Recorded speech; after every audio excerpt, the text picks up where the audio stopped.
आइए हम पॉलिटी को देख लेते हैं। तो देखिए, हम सबसे पहले जानते हैं कि राज व्यवस्था क्या है। हमारी राजनीति जो है सब हमारे संविधान से ही गवर्न होती है, और हमारा जो संविधान है विश्व का सबसे बड़ा लिखित संविधान है।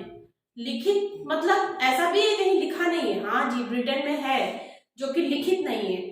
तो जब मैं प्रिपरेशन में थी मुझे लगता था लिखित नहीं है तो चीजें गवर्न कैसे हो रही हैं, और है भी संविधान। तो देखिए क्या होता है, जितने भी हमारे कानून है, जैसे हम इंडियन पिनल कोड के बारे में, आईपीसी के बारे में जानते हैं जिसे धारा कहते हैं, और इसमें जो होता है वो धारा नहीं कहलाता है, वो अनुच्छेद कहलाता है।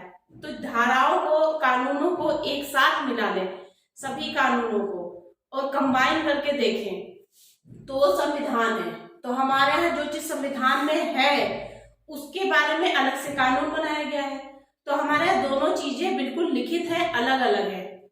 जिसे हम आईपीसी के बारे में जानते हैं, कहीं ना कहीं वो हमारे संविधान से ही निकल के बना है। और अगर जहां संविधान नहीं है तो वहां सारे कानूनों को एक साथ क्रमबद्ध कर दीजिए तो वो संविधान के रूप में वहां जान लेते हैं, जैसे ब्रिटेन की हम बात कर रहे हैं। चलिए, ये तो बात हो गई लिखित और अलिखित की। अब हम अपने यहाँ देख लेते हैं। देखिए, हमारा जो संविधान है सबसे बड़ा है, तो उसमें भाग भी है। तो कितने भाग हैं? बहुत इजी वर्ड है, 2 मतलब 22 भाग है। और 2 का आप देख लीजिए, इसमें बहुत सारे डिजिट आएंगे 2 का। तो सबसे पहले तो याद रखिए 2 बहुत इंपॉर्टेंट डिजिट है, ठीक है। उससे आपको याद होगा कैसे। देखिए, भाग कितने हैं? 22, इसमें भी 2 है। और अनुसूचियां कितनी है? 12, इसमें भी देखिए 2 है।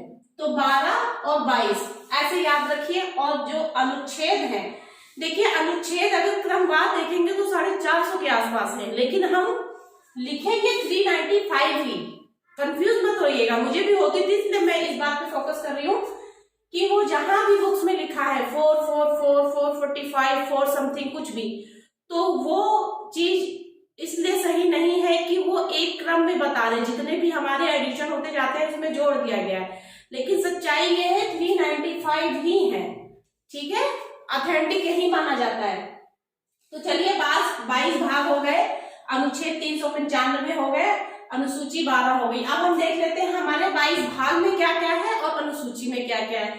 तो सबसे पहले 12 अनुसूची हम देख लेते हैं क्या क्या है। पहले में देखिए, पहले में हम सबसे पहले सेंस लगाते हुए चलिए कि सबसे पहले हम किसके बारे में बात करेंगे। सबसे पहले तो हम अपने देश की बात करेंगे। तो देश में क्या है? देश किस सब चीजों से मिलकर बना है ना, किससे? राज्यों का संघ है ना।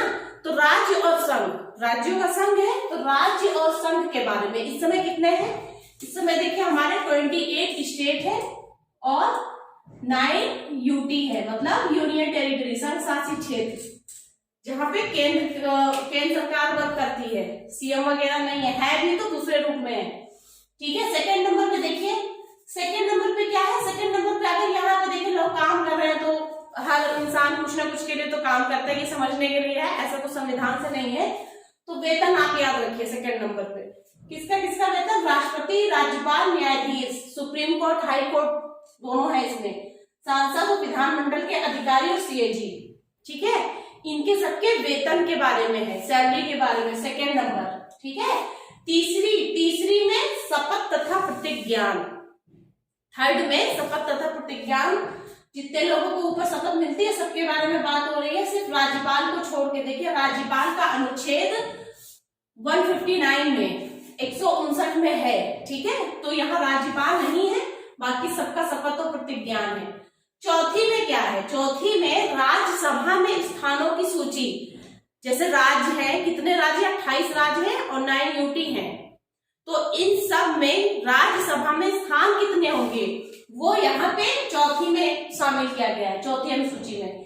पांचवी में देखिए क्या है? अनुसूचित क्षेत्र, अनुसूचित जनजातियों के।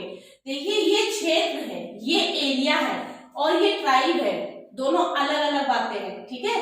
के प्रशासन के बारे में है पांचवी में। छठी में देखिए MMTA, इसको थोड़ा सा शॉर्ट समझने के लिए कर लीजिए। MMT for Tripura, A for Assam, M for Meghalaya और M फॉर मिजोरम के जनजातीय क्षेत्रों के बारे में। यहाँ पे देखिए छठी में एरिया है, ए से इसीलिए बाद में मैंने लगा दिया इन सबके एरिया के बारे में, ठीक है। ऊपर क्या था? ऊपर इन लोगों की जातियों जनजातियों के बारे में प्रशासन था, कैसे किया जाए। 7वीं में देखिए क्या है, 7वीं में 3 सूचियां हैं, जिसे हम list, concurrent list, state list और यूनियन लिस्ट के नाम से जानते हैं, वो इसी में है। किसमें? 7 शेड्यूल में, ठीक है।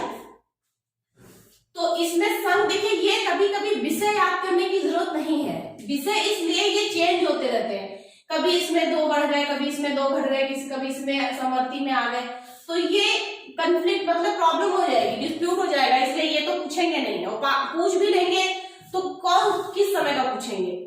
तो इसलिए आप ये चीज याद रखिए, संघ सूची, राज्य सूची, समवर्ती सूची। संघ सूची क्या है? वह सूची जिसपे सिर्फ और सिर्फ केंद्र सरकार ही नीतियां बना सकती है। ऐसे राज्य सूची पे राज्य सरकार नीतियां बनाती है। समवर्ती पे क्या होता है? दोनों मिलके बना सकती हैं।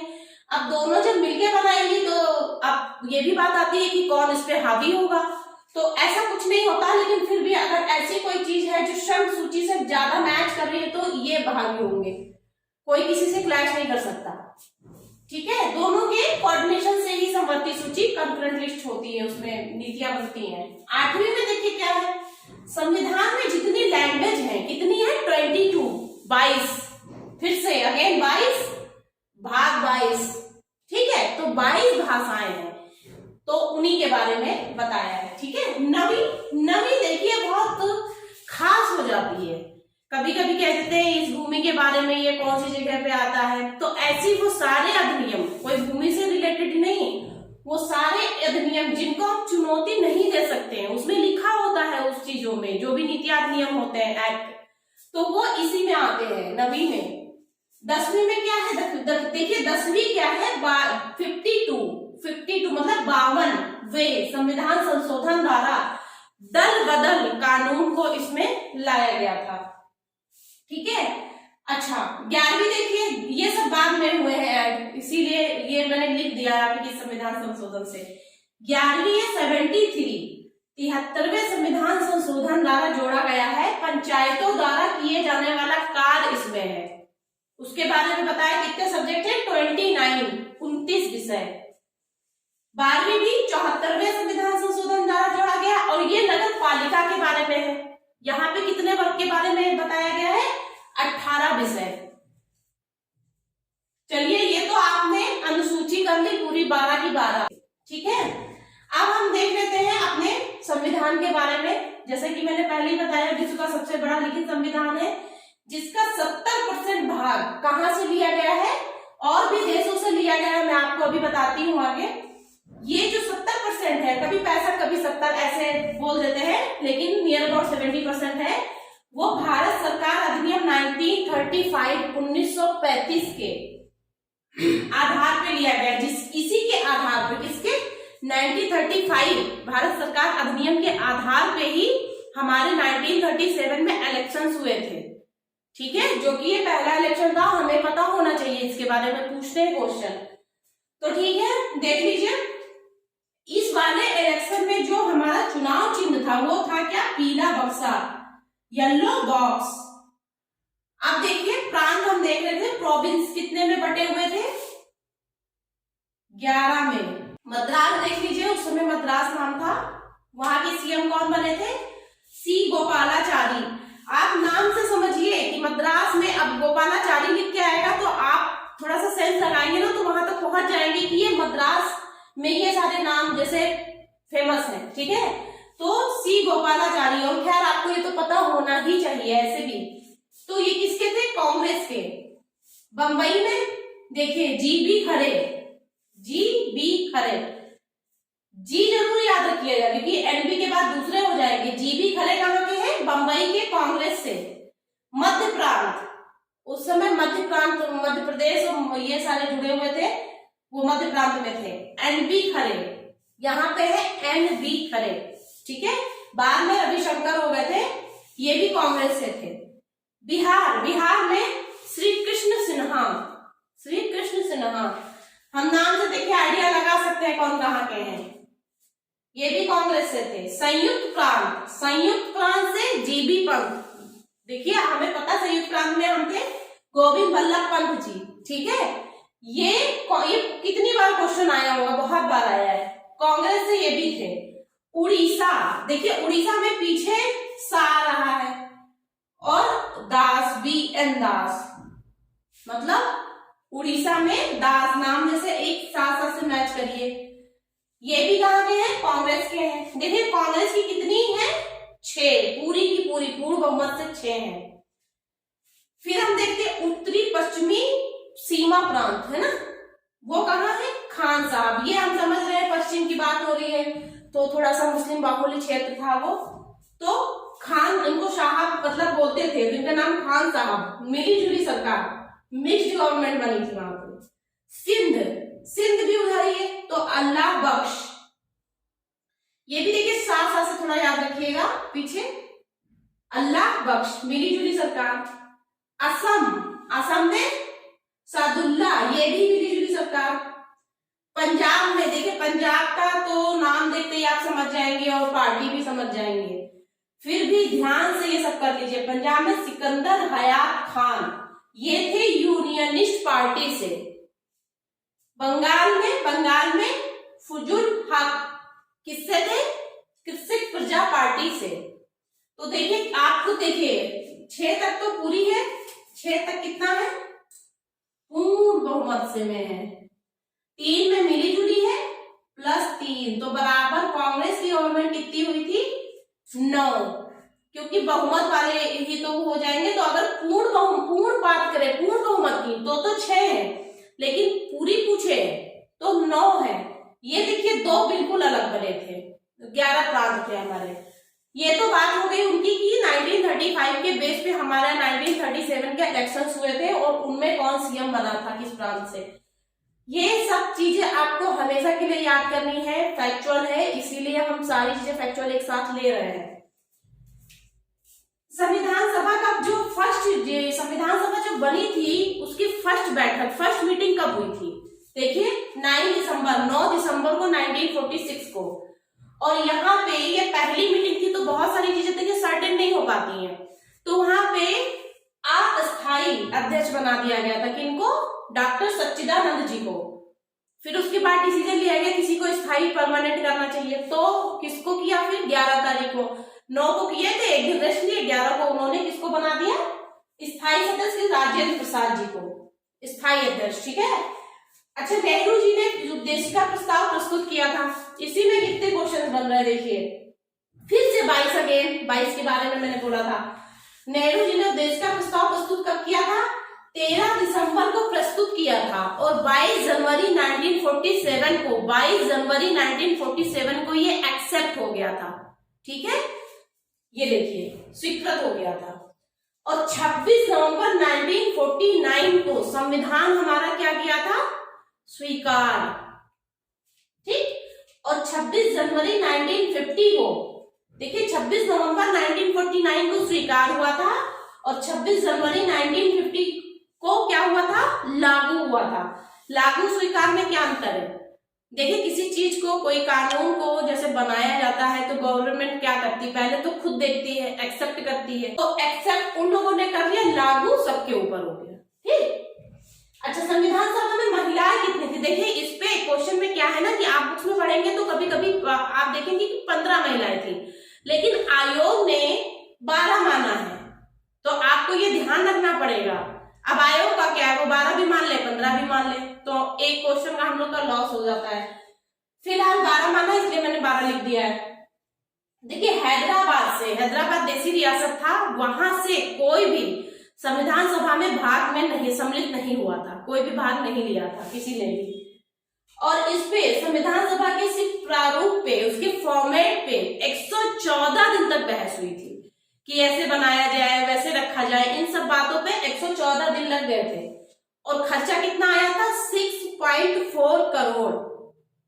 तब के समय में काफी बड़ी अमाउंट है, 6.4 करोड़ रुपए का खर्चा आया था संविधान बनाने के उसमें। तो चलिए हम मूल अधिकारों के बारे में पढ़ लेते हैं। ये हमारे भाग 3 में 12 से 35 अनुच्छेद तक दिया हुआ है। देखिए सबसे पहले इसकी मांग कब की गई थी? 1928 में मोतीलाल नेहरू द्वारा। किसमें? नेहरू रिपोर्ट में। कितने वो थे मौलिक अधिकार? 19। ठीक है, चलिए इसके बारे में कुछ और देख लेते हैं, मूल अधिकार के बारे में क्या क्या कहा गया है। देखिए प्राकृतिक अधिकार किसने कहा है? प्राकृतिक अधिकार, नेचुरल राइट किसने बोला है? प्लूटो ने। देखिए पास है प्राकृतिक, पास है प्लूटो, पहला वर्ड पकड़िए, ठीक है। देवी अधिकार, देवी अधिकार किसने कहा है? अरिस्टोटल ने।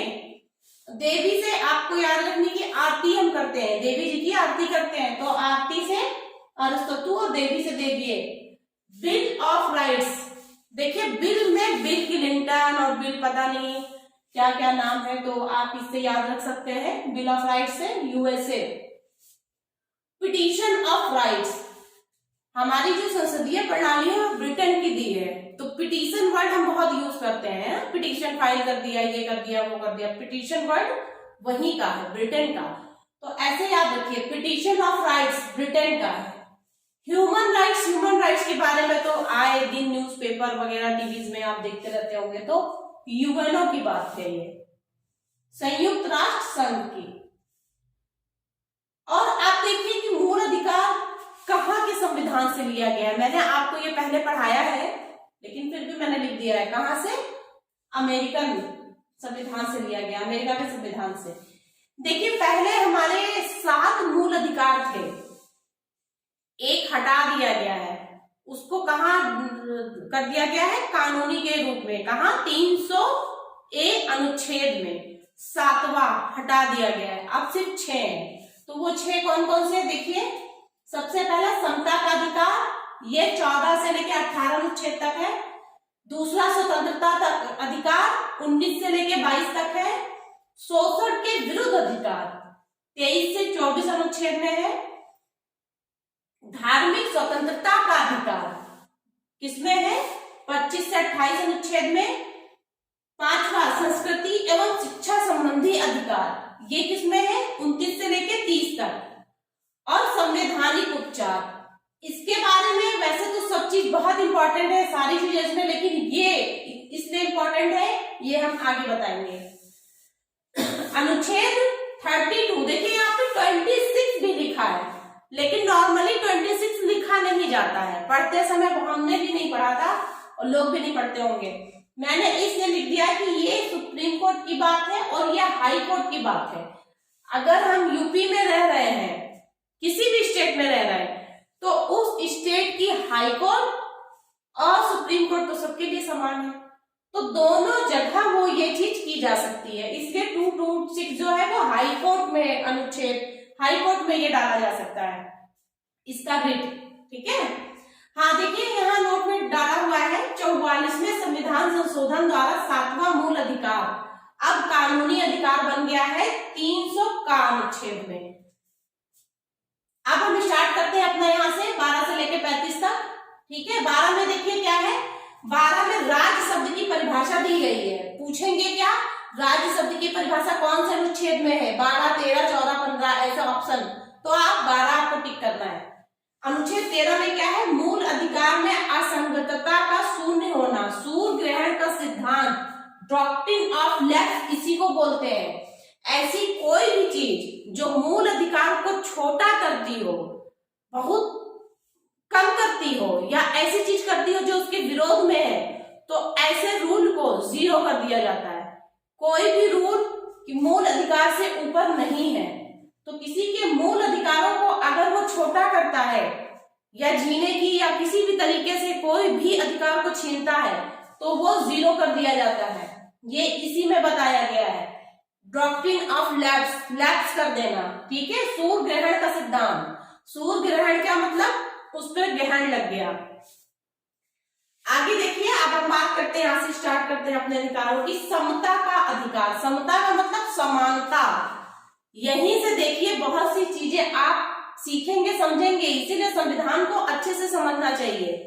मैंने पहले भी कहा था प्रस्तावना को आप अच्छे से कर लीजिए, इसे कर लीजिए, नीति निर्देशक तत्व कर लीजिए, सारे रूल कानून अपने आप पता चल जाएंगे। देखिए अनुच्छेद 14 के बारे में क्या कहा है? इन्होंने कहा है विधि, लॉ, कानून के सामने हमारा जो सुप्रीम कोर्ट, हाई कोर्ट या जो भी छोटी से लेके बड़े तक, पंचायत से लेके जितने भी कानून हैं, सब कानूनों में सब लोग बराबर हैं, ना लड़की ना लड़का, ना ऊंच ना नीच, ना जात ना पात, कोई कुछ ऐसी कोई बात नहीं है। ये सब सोसाइटी में पहले से चीजें से चली आई है। एक्चुअली संविधान में देखिए सब कुछ इक्वल है, सब भाई भाई, कोई जाति वाति कुछ भी नहीं। देख लीजिए यहाँ पे लिखा हुआ, विधि के सम्मुख सबकी समानता बराबर है। 15 देखिए, धर्म, नस्ल, जाति, रंग, रूप, लिंग, जन्म स्थान के आधार पर किसी भी भेदभाव का निषेध किया गया है। मतलब मैंने पहले जो चीज यहाँ पे बोला गया है ना, विधि के सम्मुख सबकी समानता है, विधि में सबको एक समान दिया गया है। तो दूसरी जगह ये फिर से बोल रहे हैं, देखिए, धर्म, नस्ल, जाति, रंग, लिंग, जन्म स्थान के आधार पर किसी के साथ कोई भी दुर्व्यवहार नहीं होना चाहिए, भेदभाव नहीं होना चाहिए।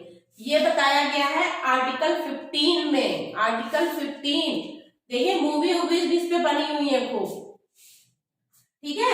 अब 16 की बात हम कर लेते हैं, लोक नियोजन में अवसर की समानता।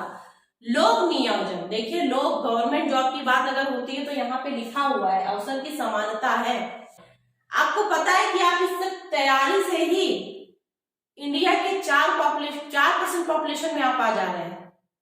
आपने कितना छोड़ दिया पीछे, 96% लोग को छोड़ दिया है, और जब सेलेक्ट हो जाते हैं तो ये परसेंटेज और कम हो जाता है। तो फिर आपकी सोच भी वैसी होनी चाहिए। 4% में अगर आप आ रहे हैं तो आप समझिए इन सब चीजों को, उन लोगों से हटके आपको सोचना पड़ेगा, क्योंकि बदलाव लाने वालों में से आप हैं, बाकी लोग तो बदला लेने वालों में से हैं। आप बदलाव लाने वाले, तो आपको ये चीजें नहीं समझेंगे तो कैसे लाएंगे, कैसे समझेंगे। आरक्षण, अभी बात हो जाए मेंस में आ जाए क्वेश्चन, आरक्षण को आप सही मानते हैं या नहीं मानते हैं, अनुचित मानते हैं, दोनों में बताइए, जस्टिफाई कीजिए। और आपको आरक्षण सही मानते हैं, अच्छा मानते हैं, इस पक्ष में ही आपको आंसर करना है, क्योंकि हमें गवर्नमेंट की पॉलिसीज के अपोजिट कभी नहीं जाना है। चलिए, तो 16 बता दिया। 17 में देखिए, अस्पृश्यता का अंत। ये क्या होता है? अस्पृश्यता, छुआछूत। आज भी ये चीज देखी जा सकती है, ऐसा नहीं कि पूरी तरह खत्म हो गया है। लोग हो गए हैं, मॉडर्न हो गए हैं, लेकिन बातें करने से चूकते नहीं हैं इन सब चीजों के बारे में। तो ये है, अभी भी आप फील करेंगे तो लगेगा। तो अब छुआछूत का अंत अनुच्छेद 17 में है, कर दिया गया है, बताया गया है, इसको बकायदा लिखा हुआ है। 18 में क्या है? अनुच्छेद 18 में उपाधियों का अंत। अच्छा, ये उपाधियों का अंत से क्या मतलब था? देखिए, जब ब्रिटिशर्स आए तो उन्होंने जमींदार साहब और ये चौधरी, ये सब बहुत सारे कैसरे हिंद देके गांधी जी को ही दिया था, तो ऐसे वो उपाधियां देने लगे थे, तो उनकी बड़ी इंपॉर्टेंस होती थी। तो क्या करते थे ना, वो छोटे तबके के लोगों के ऊपर अपनी हुकूमत चलाते थे कि अरे हम ये हैं, हमारा सर ये है, हम राय साहब हैं, बहादुर हैं, ऐसे करके। कोई ये जाति नहीं होती थी, ये उपाधि दी जाती थी, तो उस उपाधि को बड़ा उनको बेनिफिट मिलता था। तब तो वो चीज चलती चली आई। तो क्या हुआ, कमजोर वर्गों पे ये लोग अपना दबिश बनाते थे, शासन करते थे, तो उसका फिर अंत करना जरूरी था। अंत ना करते तो हम इक्वलिटी की बात कैसे कर सकते हैं, समानता की बात कैसे करते हैं समाज में। एक को आपने कुछ और बना दिया, एक कमजोर वर्ग है तो गलत है ना, दोनों को एक जैसा बनाएंगे, भले वो किसी तरह कमजोर है, लेकिन उपाधियों के कंपैरिजन में तो वो नहीं होना चाहिए ना। तो इसलिए उपाधियों का अंत कर दिया गया इक्वलिटी के लिए। तो हम सब इक्वलिटी की बात कर रहे हैं, अब इक्वलिटी की खत्म यहाँ पे 14 से 18 तक समता का अधिकार। अब हम बात करते हैं स्वतंत्रता का अधिकार। देखिए, आपने प्रस्तावना में पढ़ा था, तो स्वतंत्रता क्या क्या है, कैसी कैसी होनी चाहिए, इस पे अभी भी आगे भी बहुत सारे केस आ जाएंगे। मैंने बोला ना, हजारों, एक वर्ड नहीं है वो, उसमें 1000 चीज आ सकती हैं। तो अनुच्छेद 19 देखिए, प्रेस की स्वतंत्रता भी यही होती है, यहीं पे है, प्रेस, न्यूज़पेपर वाला। 19A, बोलने की स्वतंत्रता, हमें बोलने की पूरी स्वतंत्रता है, लेकिन वही बात है ना कि हम अच्छा बोले, गलत थोड़ी ना बोलेंगे। अब किसी को उल्टा सीधा बोल दीजिए, अब्यूज कर दीजिए, तो बोल दीजिए ये मेरी बोलने की स्वतंत्रता नहीं। हमेशा चीजें अच्छी फॉर्म में ही लिखी जाती हैं। आप उतना बोलिए जितना आप अपने लिए बुरा बोलिए, उतना बोलिए आपको दूसरे को बुरा ना लगे। ऐसी चीजें मत करिए जो दूसरे के लिए गलत हो, समाज के लिए गलत हो या बुरी हो, ठीक है। तो खूब बोलिए, अच्छा बोलिए, खूब हंसिए, उस पर कोई रोक नहीं है। बी में क्या है? अकेले बोलना है, 2 लोग और मिलके बोलिए, अच्छा बोलिए, 3 लोग और मिलके बोलिए, मतलब सभा बनाने की, एक साथ खड़े होने की। बी में है, ए में बोलने की है, बी में एकत्र होने की है, सभा बनाने की है। सी में देखिए, सा से संग, सा समझ लीजिए सी, संग मनाने की। अब वहां एक दो लोग आए, फिर चलो यार 4-5 लोग हम लोग मीटिंग कर लेते हैं, हम लोग रोज ऐसे मीटिंग किया करेंगे शाम को 5 से 6, थोड़ा एंजॉय हो जाएगा, हंस लेंगे, तो संघ भी बना सकते हैं। संघ बन गया, ग्रुप बन गया, तो ग्रुप कभी कभी डिसाइड भी करती है चलो घूमने चलते हैं ये जगह, आज छुट्टी है, संडे चले हैं, कहीं चलते, किसी पार्क चलते हैं। तो डी में घूमने की, आवागमन की, आने जाने की स्वतंत्रता। आप इंडिया में कहीं भी आइए जाइए, एक्सेप्ट 1-2 स्टेट है, नागालैंड और नॉर्थ ईस्ट में प्रॉब्लम है, और लक्षद्वीप वगैरह में तो जस्ट बिकॉज ऑफ ट्राइब्स, ठीक है। बाकी आप कहीं भी घूम सकते हैं, कोई रोक नहीं है। यहाँ घूमिए, स्टेट घूमिए, अदर स्टेट घूमिए, कंट्री में कहीं भी घूमिए। अब जब घूमने गए तो मान लीजिए कोई ऐसी जगह बड़ी अच्छी लगी, भाई हमको तो मसूरी बड़ी अच्छी लग रही, सोच रहे मसूरी रह जाए, तो रह जाइए, आपके पास पैसा है, खरीदिए प्लॉट, रहिए, बनाइए आराम से। तो बसने की स्वतंत्रता, स्थायी आवास की, इसी में है, ई में। अब जब बस जाएंगे तो कुछ करेंगे भी, तो कुछ जॉब करेंगे, कुछ सर्विस करेंगे, कहाँ से लाएंगे, सोर्स ऑफ अर्निंग भी तो कुछ होनी चाहिए। तो जीविका व्यापार चलाने की स्वतंत्रता। आप इसी तरह याद करिए लाइन से, ये इसलिए मैंने बताया है स्टोरी के रूप में। तो जी देखिए, जा से जीविका, जी लिख दीजिएगा, जी जीविका व्यापार चलाने की स्वतंत्रता। अब हम बात करते हैं शोषण के विरुद्ध अधिकार, ये है 23 से 24 तक। देखिए 23 में क्या है, दुर्व्यवहार और बलात्कार, मतलब फोर्सफुली वर्क किसी से नहीं कराना चाहिए, कराना गलत है। देखिए संविधान में लिखा है अनुच्छेद 23 में, दुर्व्यापार, व्यवहार एवं बलात्कार, फोर्सफुली श्रम, बंधुआ मजदूरी इसी के तहत बैन हुई है। लेकिन है फिर भी चीजें कहीं कहीं प्रैक्टिस में अभी भी है। तो ये जो बंधुआ मजदूरी और फोर्सफुली श्रम कराना, जबरदस्ती वर्क कराना, ये सब गलत है, संविधान में अनुच्छेद 23 में लिखा हुआ है। 24 में देखिए, 24 में ये अभी तो 23 में क्या था, सभी लोगों के लिए गलत है।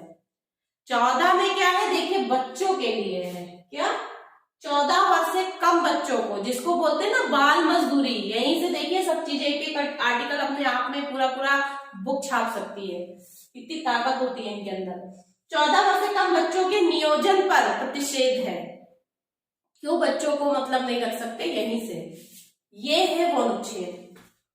अब हम बात करते हैं धार्मिक स्वतंत्रता की। क्या धर्म में भी, जैसे कि प्रस्तावना में आपने पढ़ा ही था, तो पढ़िए 25 से 28 तक है।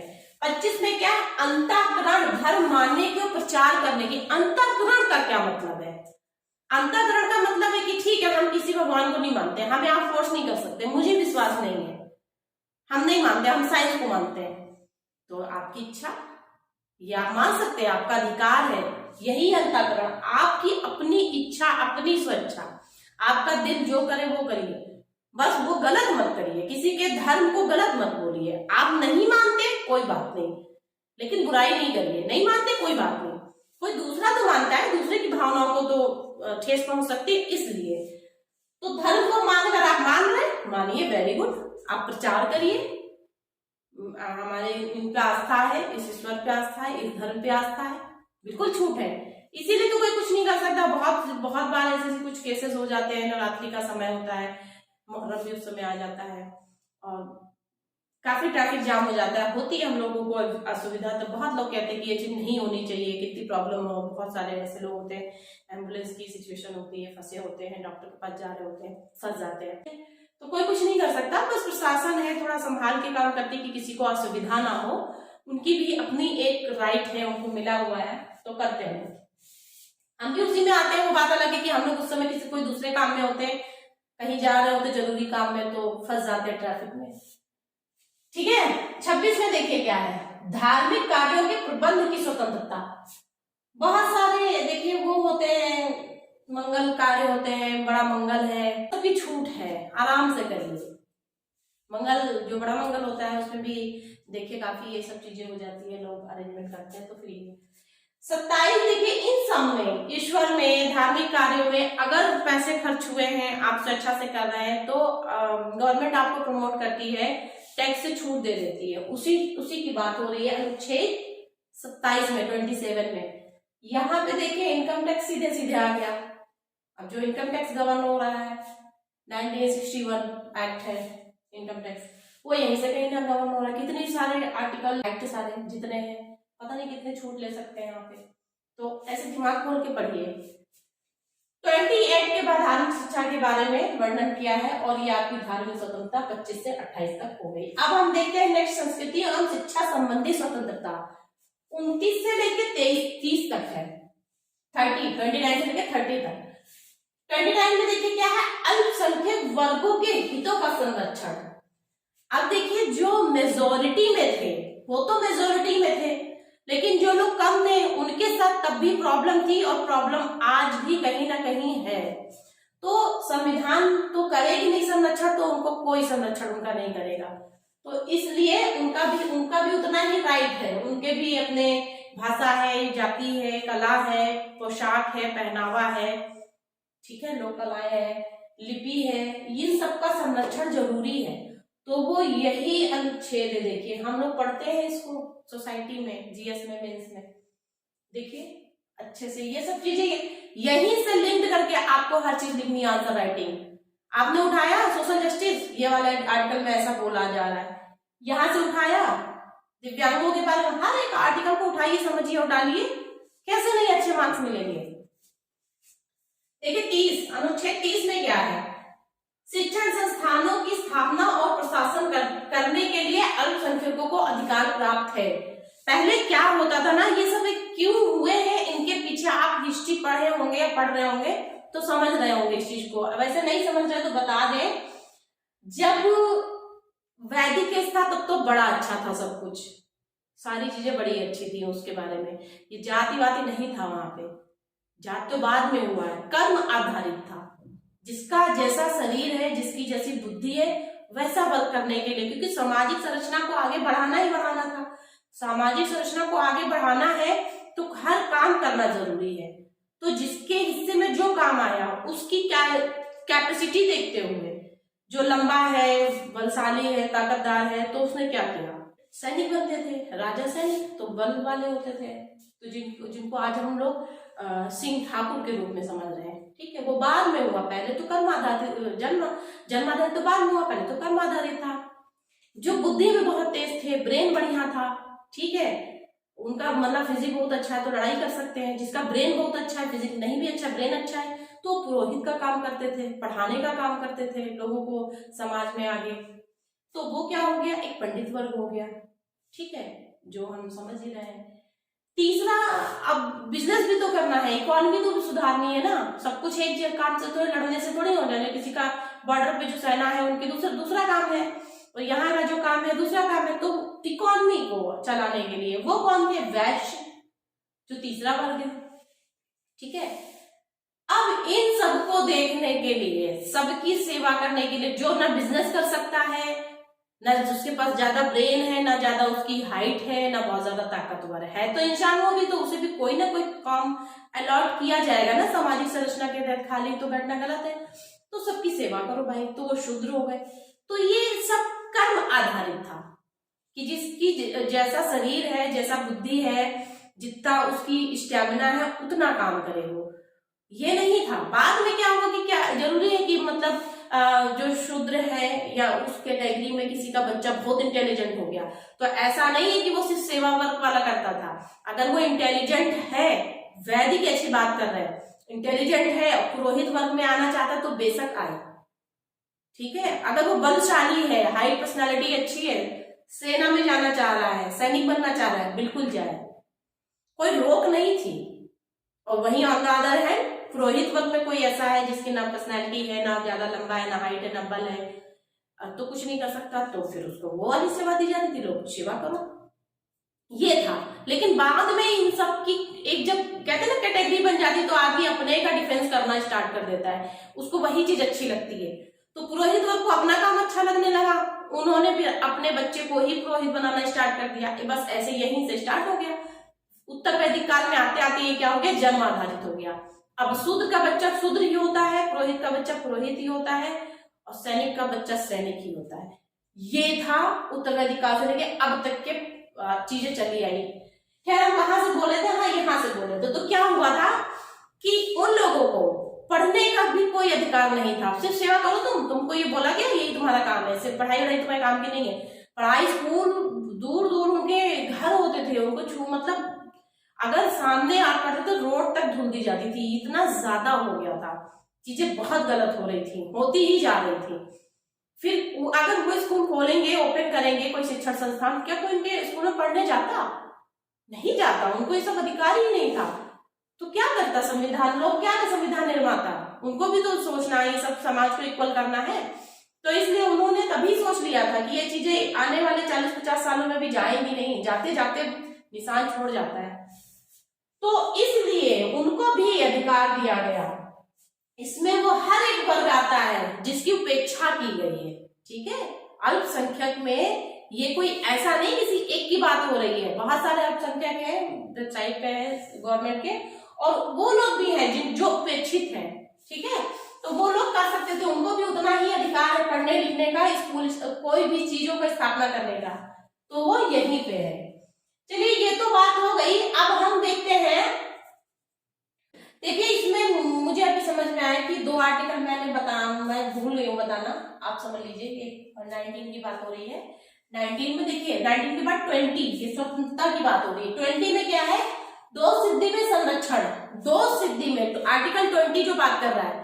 अब मैं रिज्यूम हो गई हूँ स्वतंत्रता पे, स्वतंत्रता पे ये चीज 2 बताना भूल गई थी मैं आपको। देखिए 2 सिद्धि संरक्षण में 3 प्रकार के है संरक्षण। कैसे, अतीत, जैसे मान लीजिए किसी के ऊपर दोष साबित हो गया कि ये दोषी है, प्रेजेंट टाइम में जिसने गलती की है, प्रेजेंट टाइम के कानून में उसको सजा मिलेगी, अतीत की विधि से कोई मतलब नहीं है, ये चीज है। दोहरे दंड से संरक्षण, कैसे, किसी व्यक्ति को एक गलती के लिए, जिस गलती के लिए, उसी गलती के लिए उसको सजा मिलेगी, 2 बार उसको सजा नहीं मिल सकती, किसी एक गलती के लिए 2 सजाएं नहीं हो सकती हैं। देखिए कई बार हम लोगों ने मूवीज में देखा होगा, इस धारा के तहत ये, इस धारा के तहत ये, इस धारा के तहत ये, क्यों बोलते हैं, क्योंकि हर धारा में उसकी एक गलती है तो उसी के अनुरूप उसको सजा दी गई है, लेकिन किसी एक गलती के लिए 2 बार सजा नहीं दी जाती है, ये चीज है। और आत्म अभिशंसन से संरक्षण क्या है, ये भी फिर से आप मूवी पे देखते होंगे कि वहां पे कहते हैं कि लिखो तुम, मैंने ये गलती की है, ये मैं एक्सेप्ट करता हूँ। हीरो जो भी होता है नहीं मानता है क्योंकि वो गलती नहीं किए होता है। तो ये कहीं ना कहीं आत्म अभिशंसन को ही शो कर रहा है। हम किसी भी व्यक्ति को उसके खिलाफ गवाही नहीं दिलवा सकते। कहते ना पुलिस ने फोर्सली ये लिखवाया है, मूवी की बात कर रहे हैं, तो उसमें क्या होता है, फोर्सली नहीं कराना है। मैं अगर हूं दोषी तो हम नहीं गया, अगर आपको लग रहा है कि मैं दोषी हूं, मुझे लग रहा है मैं दोषी नहीं हूं, तो मैं अपने खिलाफ एक्सेप्ट नहीं करूंगी कि मैं दोषी हूं। मैं मरते मरते कोशिश यही करूंगी कि कहूं नहीं मैं दोषी नहीं हूं, अगर नहीं हूं तो, और अगर है तो आप एक्सेप्ट करिए, और अगर नहीं है तो आप एक्सेप्ट मत करिए। जबरदस्ती आपको ये कहा जाए कि आप दोषी नहीं, फिर भी आप एक्सेप्ट करिए, ये गलत है। इसका संरक्षण यहाँ पे होता है। अनुच्छेद 20 में 3 तरीके से संरक्षण है। एक तो दोहरे दंड से, एक सजा के लिए 2 दंड नहीं है, और जिस समय सजा है उसी समय के कानून उसके ऊपर लागू होंगे, अतीत के कानून नहीं लागू होंगे। ठीक, अब हम 21 की बात करते हैं। सम्यक प्रक्रिया, प्राण एवं दैहिक स्वतंत्रता। हमारा शरीर है, हमारे प्राण है, हमें स्वतंत्रता मिली है, हम कैसे पहने, कैसे रहे, कैसे घूमे, ठीक है, ये हमारी अपनी स्वतंत्रता है। विदेश जाने की आगे कई केस स्टडीज इस पे आप पढ़ेंगे, इसी के तहत है गवर्न होता है। अनुच्छेद 21। अब बहुत लोग कहते हैं पता नहीं कौन सा फैशन किया है, कौन सी ड्रेस पहनी है, अरे क्या मतलब है आपको, संविधान नहीं देखते हैं कि अनुच्छेद 21 में बोल रखा है कि किसी को कोई भी अधिकार है, उसकी इच्छा कर रही हो पहन रहा है, पहन रही है, क्या मतलब है। तो ये स्वतंत्रता मिली है संविधान से। देखिए 21 का क्या है, ये अमेंडमेंट हुआ था, ये अमेंडमेंट 3 जगह हुआ है। एक यहाँ पे देखिए 86वें संविधान संशोधन द्वारा क्या कहा गया है, 6 से 14 साल तक के जितने बच्चे हैं उनको राज्य अनिवार्य शिक्षा दिलाएगा। अनिवार्य शिक्षा, राज दिलवाएगा। यहाँ पे राज की बात हो रही है, ठीक है, समस्त बच्चों को। 22 क्या है? गिरफ्तारी में संरक्षण। जो लोग गिरफ्तार किए जाते हैं, ऐसा नहीं होता कि मतलब अब गिरफ्तार कर दिए तो बस गोली मार दो तो कहानी खत्म, ऐसे थोड़ी ना होता है। उसके भी है, अगर उसने जो गलती की है उस गलती में उसको सजा मिलेगी, बाकी मौलिक अधिकार उसके हैं, उसके ऊपर लागू होते हैं। तो उनके बारे में ये है, बंदी बनाए व्यक्ति मौलिक अधिकारों का संरक्षण यही आर्टिकल करता है। आर्टिकल 20 और 22 में कंफ्यूज मत होइएगा। 22 में कुछ नहीं है, बस बेसिकली यही बोल रहा है कि जो दोषी है उसके भी कुछ मौलिक अधिकार हैं, हम उसको वंचित नहीं कर सकते जस्ट बिकॉज ऑफ कि उसने कोई गलती की है तो उस गलती की सजा उसे मिलेगी, बस। बाकी जो 20 में है वो आप देख लीजिए। बाकी अब बता दिया। अब हम बात करते हैं आर्टिकल 32 की। मैंने पहले कहा था ये बहुत इंपॉर्टेंट है। क्यों इंपॉर्टेंट है अब आप समझिए। देखिए ये सारे जितने आर्टिकल हैं बड़ा लंबा प्रोसीजर है। यहाँ जाइए, सबसे पहले अपने डिस्ट्रिक्ट कोर्ट में जाइए, निचली अदालत में किस टाइप का मुकदमा है वो देखिए, वहां से जब हो जाए चीजें तब फिर ट्रांसफर होगा ऊपरी वाले कोर्ट में, फिर जाइए, मतलब इतना लंबा प्रोसेस करते करते तक सुप्रीम कोर्ट जाएंगे। इसीलिए शायद 50 साल लग जाते हैं केस में इंडिया में, यही कारण है। लेकिन अब बहुत फास्ट वर्क हो रहा है, फास्ट ट्रैक के थ्रू भी हो रहा है। तो अब आप समझ रहे हैं बहुत जल्दी काम होगा। जैसे मैंने बोला 50 साल, तो 50 साल नहीं तो बहुत जल्दी काम होगा, तो भी 10 साल हो जाएगा, है ना, 5 साल हो जाएगा, इससे कम तो नहीं होगा। लेकिन किसी के साथ बड़ी प्रॉब्लम है। कोई ऐसा है कि लग रहा है किसी के बच्चे को कोई किडनैप कर लिया है, फील हो रहा है कि आसपास है, या किसी ने दुश्मनी में ऐसा किया, कुछ भी कारण है, वो कहाँ जाए बताइए। उसको तुरंत का तुरंत अगर रेमेडी नहीं मिलेगी तो उसे तो प्रॉब्लम होगी ना। संविधान में अगर समाज के लिए कोई ऐसा आर्टिकल है जो जल्द से जल्द रेमेडी प्रोवाइड करता है तो वो यही है। इसीलिए भीमराव अंबेडकर जी ने इसको संविधान की आत्मा कहा है। बाकी सब में तो बड़ा डिले हो जाता है, बड़ा प्रोसेस है, लेकिन इसमें ना वकील की जरूरत है ना किसी प्रोसेस की जरूरत है। आपको लग रहा है आप उस व्यक्ति के बिहाफ पे जाके आप रिट फाइल कर सकते हैं, सुनवाई हो जाएगी। इसमें 5 तरीके के रिट हैंड डाले जाते हैं। मैंने बोला फिर से, सुप्रीम कोर्ट में 32 अनुच्छेद के तहत और स्टेट में हाई कोर्ट में 226 226 अनुच्छेद के तहत ये प्रक्रिया होती है। हम इस समय सुप्रीम कोर्ट की बात कर रहे हैं। पहला है बंदी प्रत्यक्षीकरण। बंदी बनाए हुए व्यक्ति के संरक्षण के संबंध में, वह व्यक्ति तो बंदी है लेकिन उसके बिहाफ पे या उसको जानने वाला, उसके घर का या कोई भी व्यक्ति अगर उसे लगता है कि ऐसी ऐसी बात है और यहाँ पे हमें शक है तो रिट आप डालिए। सुप्रीम कोर्ट तुरंत आदेश देगी उस व्यक्ति को जिसके खिलाफ आपने रिट डाली है कि आप प्रेजेंट होइए और प्रस्तुत कराइए इस व्यक्ति को, या खुद प्रस्तुत होइए अगर है तो आप उस व्यक्ति के खिलाफ। फिर आगे मुकदमे में बातचीत में चीजें सामने आती हैं। दूसरा क्या है? परमादेश, परम आदेश। परम आदेश कौन दे सकता है? Supreme court. किसको दे रहा है? परमादेश। किसी को दे रहा है ना, परम आदेश। भाई अपने कर्तव्यों का निर्वहन करो। बहुत लोग होते हैं कि अपना लापरवाही करते हैं अपने जॉब के साथ, जो सार्वजनिक पदाधिकारी होते हैं उनकी बात हो रही है। तो किसी ने रिट डाल दिया, हालांकि कोई इतनी वो करता नहीं है, लेकिन फिर भी ये है, हम लोगों को मिला हुआ है राइट। तो सुप्रीम कोर्ट कहेगी भाई अपने कर्तव्य का निर्वहन अच्छे से करो, आदेश देती है। This is called the paramadesh. प्रतिषेध लेख तीसरा है। प्रतिषेध लेख क्या होता है ना, सुप्रीम कोर्ट और हाई कोर्ट दोनों, जो हायर कोर्ट है वो अपने लोअर कोर्ट को, निचली अदालतों को कहते हैं कि भाई जो कुछ वर्क है आप मत करिए क्योंकि आपके अधिकार क्षेत्र में नहीं है। मान लीजिए कोई 10 लाख का मुकदमा है, उस डिस्ट्रिक्ट एग्जाम्पल डिस्ट्रिक्ट कोर्ट में 10 लाख तक के ही मुकदमे लड़े जा सकते हैं। आगे के जो है वो हाई कोर्ट में लड़े जाएंगे, 12 लाख 15 लाख 20 लाख 50 लाख करोड़, ठीक है। अब 15 लाख का है कोई मामला, वो डिस्ट्रिक्ट कोर्ट कर रही है तो उसके अधिकार क्षेत्र में नहीं है ना ये। तो इस टाइप के मुकदमे में ये पास होता है प्रतिषेध लेख writ. High court supreme court कहती है नहीं, ये आपके अधिकार क्षेत्र में नहीं है, आप इसे हम लोग ट्रांसफर कर दो, जो भी ऊपरी अदालत है उसको ट्रांसफर कर दो। ठीक है। चौथा क्या है, उत्प्रेषण। ये दोनों देखिए ना कि कहीं ना कहीं जुडिशियरी से संबंधित है। उत्प्रेषण में क्या कहते हैं, ये भी निचली अदालतों को ही आदेश दिया जाता है, उचली अदालतें देती हैं, हाई कोर्ट, सुप्रीम कोर्ट, कि कुछ मुकदमे लंबित पड़े हैं, जबरदस्ती की पेंडिंग, जो काम हो जाना चाहिए 10 दिन में वो काम पड़े हैं 20 दिन, 25 दिन, साल भर, 2 साल तक। तो वो लोग फिर रिट दायर करते कि भाई हमारा केस है, हमारा केस काफी टाइम हो गया, पेंडिंग है, आप ऐसा करिए सर कि हमारा कुछ देखिए, रिट डालता है वो व्यक्ति, तब ये पास होता है आदेश सुप्रीम कोर्ट द्वारा। कहते हैं भाई जो मुकदमा लंबित है इसको आप ऊपर ट्रांसफर करिए, जल्दी से जल्दी काम करिए। पांचवा क्या है, अधिकार प्रक्षालेख। इसमें क्या होता है, ये बहुत न्यूज में चर्चित रहता है, वो नाम का ऑफिसर था, पदाधिकारी, इस नाम से इतनी लूट कर ली, जबरदस्ती ऑफिसर बने घूम रहे थे।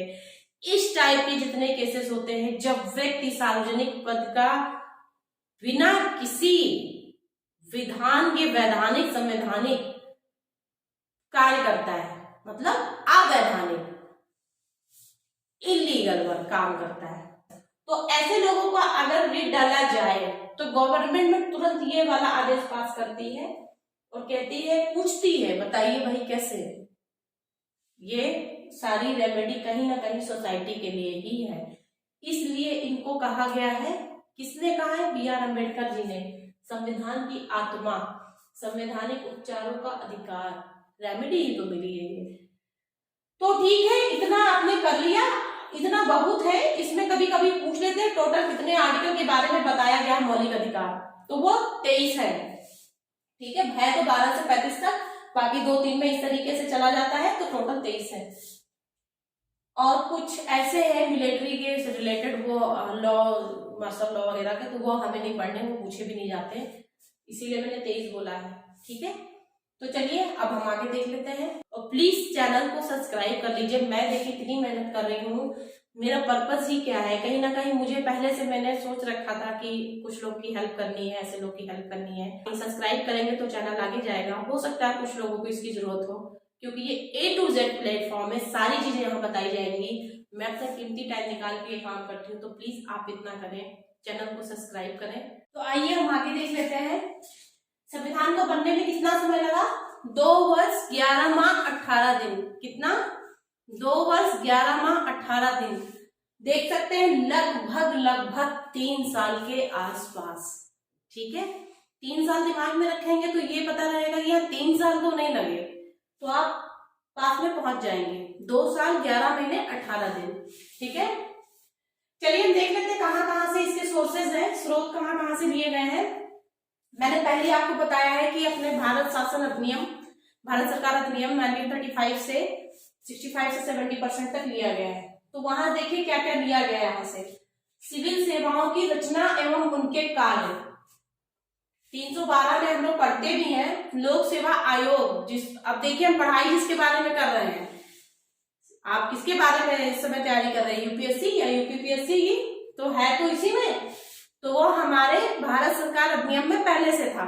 ठीक है, क्योंकि ये चीज पहले से आ रही है, उसी के समय से आ रही है, ब्रिटिशर्स के समय से आ रही है, लेकिन वो हमारे संविधान में किसमें 1935 की वजह से एडेड है। ठीक है, संघ राज्यों के बीच कार्यों का बंटवारा, अब ये भी यहीं से आपको समझिए कैसे, यूपीएससी केंद्र में आप कार्य करेंगे, यूपीपीएससी में आप स्टेट में कार्य करेंगे, तो ऐसे इसको समझ लीजिए, इससे रिलेट कर लीजिए।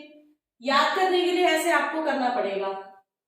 राज्यपाल के कार्य, अब राज्यपाल के कार्य और पद दोनों में देखिए अंतर है। पद कनाडा से लिया गया है, लेकिन इनके वर्ग क्या होंगे ये यहां से लिया गया है, भारत सरकार अधिनियम 1935 से। निर्वाचन विधि एवं पद्धति, देखिए इलेक्शन आप समझ रहे हैं, 1937 में हमारे यहाँ इलेक्शन हुए थे इसी के बेस्ड पे, है ना, इन्हीं के रूल्स के अकॉर्डिंग 1937 में हमारा इलेक्शन हुए थे, तो ये चीज इसी में होगी। तो ये आई थिंक आपने इतना रिलेट कर लिया ना, एक बार थोड़ा सा समय दीजिए ब्रेन को और समझाइए इस तरीके से, तो ये चीज आपकी हमेशा के लिए तैयार हो जाएगी। चलिए नेक्स्ट हम पहुंचते हैं ब्रिटेन की बात कर लेते हैं। तो ब्रिटेन में हम देखिए सारी चीजें, जो चीजें हमारे यहाँ शासन में है, जो भी हमारे यहाँ ब्रिटेन की ली गई है सारी संरचनाएं आप देख सकते हैं।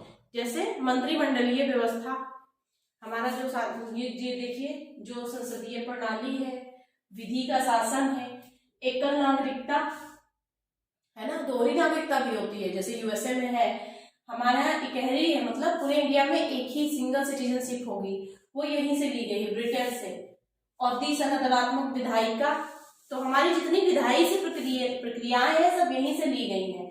संसदीय प्रणाली, विधि शासन, विशेषाधिकार, ये सब अभी आप आर्टिकल में पढ़ेंगे। विधायन प्रक्रिया, एकल नागरिकता, मंत्रिमंडलीय प्रणाली, नागरिक अधिकार पत्र, सिटीजन चार्टर जिसको बोलते हैं आप, दी सदनात्मक विधायिका। ठीक, तो ये कहां से लिया गया है? ब्रिटेन से लिया गया है। इसको भी ऐसे ही अपने आप से रिलेट करिए। अब बात करते हैं यूएसए से क्या लिया गया है, संयुक्त राज्य अमेरिका से क्या लिया गया है। देखिए प्रस्तावना, अभी आप प्रस्तावना भी पढ़ेंगे। उपराष्ट्रपति का पद, मौलिक अधिकार, ये तो हम मौलिक अधिकार पढ़ेंगे तब भी आपको बताएंगे। स्वतंत्र न्यायपालिका, देखिए इनकी न्यायपालिका स्वतंत्र है, इंडिपेंडेंट है, जस्ट लाइक अस, हम लोगों की तरह। तो हम लोगों की तरह नहीं, हम लोगों ने वहां से लिया है। ठीक है, अगर ये न्यायपालिका है तो न्यायिक पुनरावलोकन भी है, रिव्यू जिसको कहते हैं, रिव्यू पिटीशन डालते हैं ना, तो ये है तो इन्हीं से, दोनों से चीजें से रिलेटेड। और ये दोनों है तभी मौलिक अधिकार है, क्योंकि हम आर्टिकल 32 की अगर बात करें तो सीधे हम सुप्रीम कोर्ट, हाई कोर्ट में पहुंच जाते हैं। अनुच्छेद 226 226 के तहत हम हाई कोर्ट में, और आर्टिकल 32 के तहत सीधे हम सुप्रीम कोर्ट में पहुंच जाते हैं। अगर कोई भी मैटर मौलिक अधिकार से संबंधित है तो जाते तो कोर्ट में ही है। तो इनसे मिला लीजिए, ये सब कहीं ना कहीं न्यायपालिका की ही बात हो रही है। ठीक है, प्रस्तावना में ये सब चीजों के बारे में पहले ही लिखा हुआ है। हमारी प्रस्तावना जो है पूरा एक शॉर्ट है कहने के लिए, 5-6 लाइन, जो भी लाइनें हैं सारी चीजें उसमें लिखी हुई हैं। तो वो चीज भी यहीं से कहीं ना कहीं ये चीज अपने आप में प्रस्तावना में है, अभी आप पढ़ेंगे तो समझ जाएंगे।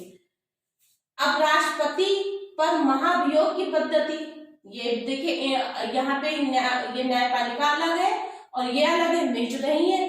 तो राष्ट्रपति पे महाभियोग लगाने की जो प्रक्रिया है, पद्धति कहाँ से लिया गया है? यूएसए से लिया गया है। अब न्यायाधीशों के बारे में हम लोग पढ़ रहे हैं, पद से हटाना, तो सारी न्यायपालिका के बारे में पढ़ रहे हैं, तो ये भी वहीं पे है, न्यायाधीशों को पद से हटाना यूएसए से लिया गया है। तो ये तो हमने यूएसए की बात कर ली। यूएसए से आप समझिएगा, कहीं ना कहीं दिमाग में बना के रखिएगा कि हम जुडिशरी की बात कर रहे हैं। ठीक है, और यहाँ पे अगर हम कहीं ना कहीं बात कर रहे हैं तो देखिए हमारी जो संविधान है उसके 3 पिलर है। ठीक है, उसमें से एक पिलर तो ब्रिटेन के उससे चल रहा है और दूसरा देखिए इनसे चल रहा है, और तीसरा जो कार्यपालिका है, 3 होती है, विधायिका, कार्यपालिका एंड न्यायपालिका। तो न्यायपालिका तो आपने समझ ली, विधायिका ये है, कार्यपालिका सबका मिक्स्ड है। अब हम बात करते हैं ऑस्ट्रेलिया की। ऑस्ट्रेलिया की देखिए सबसे ज्यादा पूछा जाने वाला, पता नहीं कितनी बार पूछा गया होगा, समवर्ती सूची, लेकिन इसके अलावा भी एक है जो लिया गया है, अंतरराज्यीय व्यापार एवं वाणिज्य की स्वतंत्रता, फ्रीडम राइट जो है भी हम लोगों के ट्रेड एंड कॉमर्स के, वो यहीं से लिए गए हैं, ऑस्ट्रेलिया से। हो सकता है नेक्स्ट क्वेश्चन अब ये पूछा जाने लगे। आयरलैंड से, अभी आयरलैंड में भी आप ये दोनों चीजें पढ़ेंगे। नीति निर्देशक तत्व जो हम लोगों के हैं वो यहीं से लिए गए हैं, आयरलैंड से। और क्या लिया गया है? राज्यसभा में सदस्यों का नामांकन प्रक्रिया, जो कि राज्यसभा में होता नहीं है, यूटी से और स्टेट से कितने लोगों का कैसे नामांकन होगा, ये सारा प्रोसेस इसी में बताया गया है, और हमारे यहाँ आयरलैंड से लिया गया है। हो गया ये। आप कनाडा में पहुंचते हैं। कनाडा में भी बहुत पूछते संघीय, इसका नाम ब्रिटिश कोलंबिया भी, इस नाम से एक बार क्वेश्चन पूछा गया था। तो संघीय शासन कनाडा या ब्रिटिश कोलंबिया, कोई भी ऑप्शन आएगा तो सही यही है, संघीय शासन। देखिए राज्यपाल का पद आप पहले ही पढ़ा दिया था मैंने आपको वहां पे। तो ये 2 चीज है यहाँ से, बहुत ज्यादा कहीं कुछ भी नहीं है, बहुत ज्यादा आप थोड़ा सा समझेंगे चीजें हमेशा के लिए समझ में आ जाएंगी। जर्मनी का देखिए, जर्मनी में ना सब कुछ जैसे जम गया, जर्मनी जम गया। क्या जम गया? देखिए आपातकाल लग गया। आपातकाल लग गया तो जो चीज जैसी है भाई यही समझिए कि इंसानों के लिए वो जाम लग गया है, ठीक है, क्या जम गया है सारी चीजें। तो यहाँ पे अभी आप आगे पढ़ेंगे, लेकिन यहाँ पे भी देख लीजिए, ऐसे ही नोट्स बना के रखिएगा। अनुच्छेद 358 358 के तहत आर्टिकल 19 जो बोलने की स्वतंत्रता है हमारी, वह ऑटोमेटिक निलंबित हो जाता है। जैसे ही आपातकाल की घोषणा होगी, कहे ना कहे 358 के तहत ऑटोमेटिक उसका निलंबन हो जाता है। और आर्टिकल 359 जस्ट उसके एक आगे कुछ विशेष है। क्या विशेष है? 20 और 21 को छोड़कर, देखिए 20 और 21 को कभी भी नहीं आप वो लागू कर सकते हैं आपातकाल में, क्योंकि ये देखिए इंसान की प्राण और दैहिक स्वतंत्रता है। और अभी आप ये 20 और 21 अच्छे से पढ़ेंगे तो ये दोनों दोस्त सिंधी के संबंध में, और ये 21 दैहिक स्वतंत्रता, आप अपने शरीर को कभी भी कोई नुकसान नहीं पहुंचाएंगे। कोई भी आपातकाल की सिचुएशन हो तो समझिए इस चीज को, इसकी वैल्यू समझ लिए, इसलिए इस पर नहीं राइट है उनका। तो उसको छोड़कर बाकी सब जो बचते हैं 19 के अलावा सबका निलंबन हो जाएगा। किसमें? 359 में, ठीक है। अब देखिए फ्रांस में क्या है? लिखित संविधान की अवधारणा, ये अभी तक पूछा आई थिंक नहीं गया है। लिखित संविधान है ना हमारा, हम लोगों के यहाँ रिटन में है, लिखा हुआ है संविधान, तो वो फ्रांस से लिया गया है। ब्रिटेन में जबकि ऐसा नहीं है, ब्रिटेन में कोई लिखित संविधान नहीं है। बंधुत्व, भाईचारे, समानता के विचार, ठीक है, ये भी लिए गए हैं। कहां से? फ्रांस से। आइए अब हम बात कर लेते हैं पूर्व सोवियत संघ से क्या क्या लिया गया है। पूर्व सोवियत संघ से सबसे पहले तो देखिए सारी, यहीं से आप अगर मेंस लिखना चाहे तो बहुत सी चीजें फैक्ट उठा सकते हैं।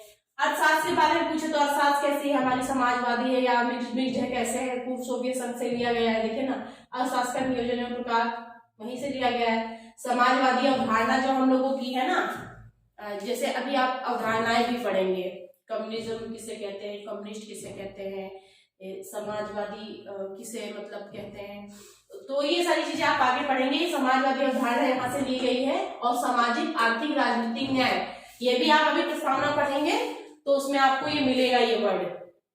तो ये पूर्व सोवियत संघ से लिया गया है। अब हम बात करते हैं कुछ और फैक्ट्स की आगे। देखिए 26 जुलाई 1947 को पाकिस्तान के लिए पृथक संविधान सभा की घोषणा की गई थी गवर्नर जनरल द्वारा। कब? 26 जुलाई 1947 को। अब जब भारत स्वतंत्र हुआ, देखिए कुछ लोग स्वतंत्रता से पहले बने थे टेम्परेरी गवर्नमेंट में, और वो भी आपको याद करना है। और इनको, क्योंकि ये फर्स्ट है स्वतंत्रता के बाद फर्स्ट, वो तो हमें याद ही करना है। तो ये देखिए स्वतंत्रता सबसे मतलब फर्स्ट, जब स्वतंत्र भारत के प्रथम शिक्षा मंत्री थे, कौन थे? शिक्षा मंत्री मौलाना अब्दुल कलाम आजाद। शिक्षा आजाद हो गई, ऐसे समझिए, शिक्षा भी पहले अंग्रेजी शिक्षा थी ना, तो शिक्षा आजाद हो गई, ऐसे याद रखिए। रक्षा मंत्री, रक्षा किसको, रक्षा कौन करता है? जिसके बल होता है ना, तो बलदेव सिंह रक्षा मंत्री। वित्त मंत्री, वित्त के बारे में आज भी लोग कहते हैं, बहुत ज्यादा पढ़े लिखे लोग हैं जो ऐसा बोलते हैं याद करने के लिए से, तो नाम भी उनका ऐसा ही लग रहा है, देखिए जॉन मथाई, इंडियन नेम नहीं लग रहा, ठीक, तो ऐसे करके लिंक लगा के आपको याद करना है। विधि मंत्री, विधि मंत्री के बारे में तो हम जानते ही हैं, नहीं जानते हैं तो कितने लोग ऐसे हैं इस समय कलर्स पे आई थिंक इनके बारे में आ भी रहा है, सीरियल आ रहा है भीमराव अम्बेडकर के बारे में, तो वो सबसे पहले विधि उन्होंने बनाया, तो ऐसे आप याद रखिए। गृह मंत्री हमें पता है कि बहुत शक्तिशाली व्यक्तित्व था इनका, पटेल जी का, अमर पटेल जी का। इन्हीं की वजह से पूरा जो देश एक है आज, कहीं ना कहीं इन्हीं की मेहनत का परिणाम है, जो कि बहुत बड़ा काम था। तो हमारे गृह मंत्री सरदार वल्लभ भाई पटेल जी थे। अच्छा, 15 अगस्त 1947 से लेके 26 जनवरी 1950 तक रिपब्लिक डे था ना, 26 जनवरी तक, उससे पहले तक देश जब आजाद हो गया था 15 अगस्त को, उसके बीच का जो दर्जा था ना भारत का, क्या था वो? ब्रिटिश राष्ट्रकुल का एक औपनिवेशिक राज्य। राष्ट्रकुल, राष्ट्रमंडल, चलिए हम ये सब आपको आगे पढ़ाएंगे, इतना पहले आप समझ लीजिए।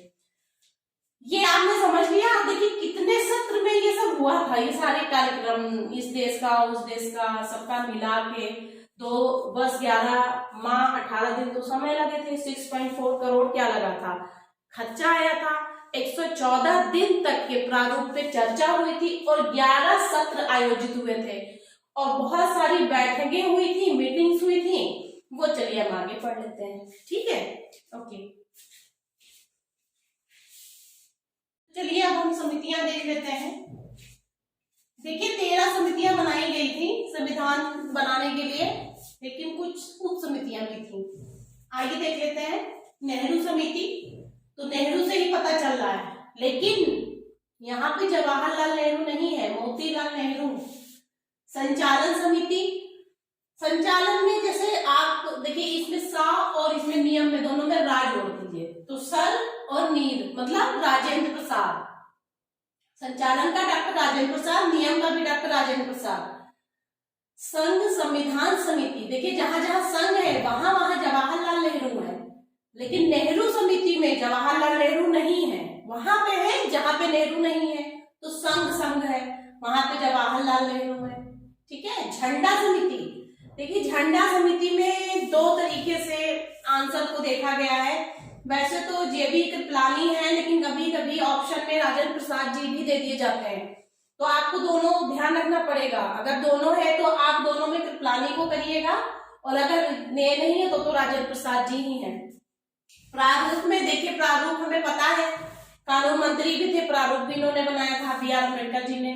सदन, देखिए सदन किसकी होती है, किसी हर चीज की सदन होती है, लेकिन सदन को हम इसलिए आप याद करिए, अगर आप यूपी में हैं तो अयोध्या को जानते होंगे, वहां पे सीता सदन है, तो उससे रिलेट करके मैंने याद किया है, इसलिए मैं ऐसा तरीका आपको बता रही हूँ। पी सीता रमैया, ठीक है, कोई मैया है वो सीता सदन, उनके बेस पे ये आप याद कर लीजिए। मैंने भी स्टार्टिंग में ऐसे किया था। वित्त एवं स्टॉक समिति भी डॉक्टर राजेंद्र प्रसाद जी का है। देखिए इनका एक साथ कर देना चाहिए था मुझे, खैर कोई बात नहीं। ये सर संचालन नियम और वित्त एवं स्टॉक, नियम भाई वित्त का काम है तो नियम कानून से तो चलेंगे ना, डॉक्टर राजेंद्र प्रसाद जी। कार व्यवस्था, देखिए कार और व्यवस्था कौन देखता है, ज्यादातर कहते हैं ना हम लोग कहीं जाते हैं, मुंशी जी देख लीजिए, ये देख लीजिए, वो देख लीजिए, तो ऐसे ही याद करिए, कन्हैयालाल माड़िया मुंशी, के.एम. मुंशी, ठीक। संविधान सभा के कार्यों की समिति, संविधान सभा में कार्य बहुत अच्छे से हो जाए, मंगल कार्य हो, तो मावलांकर, जीबी मावलांकर।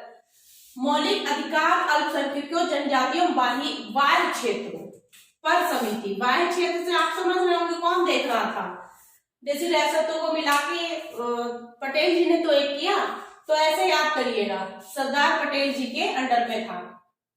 मौलिक अधिकारों पर उप समिति में देखिए जेबी कृपलानी आ गए, कृपलानी।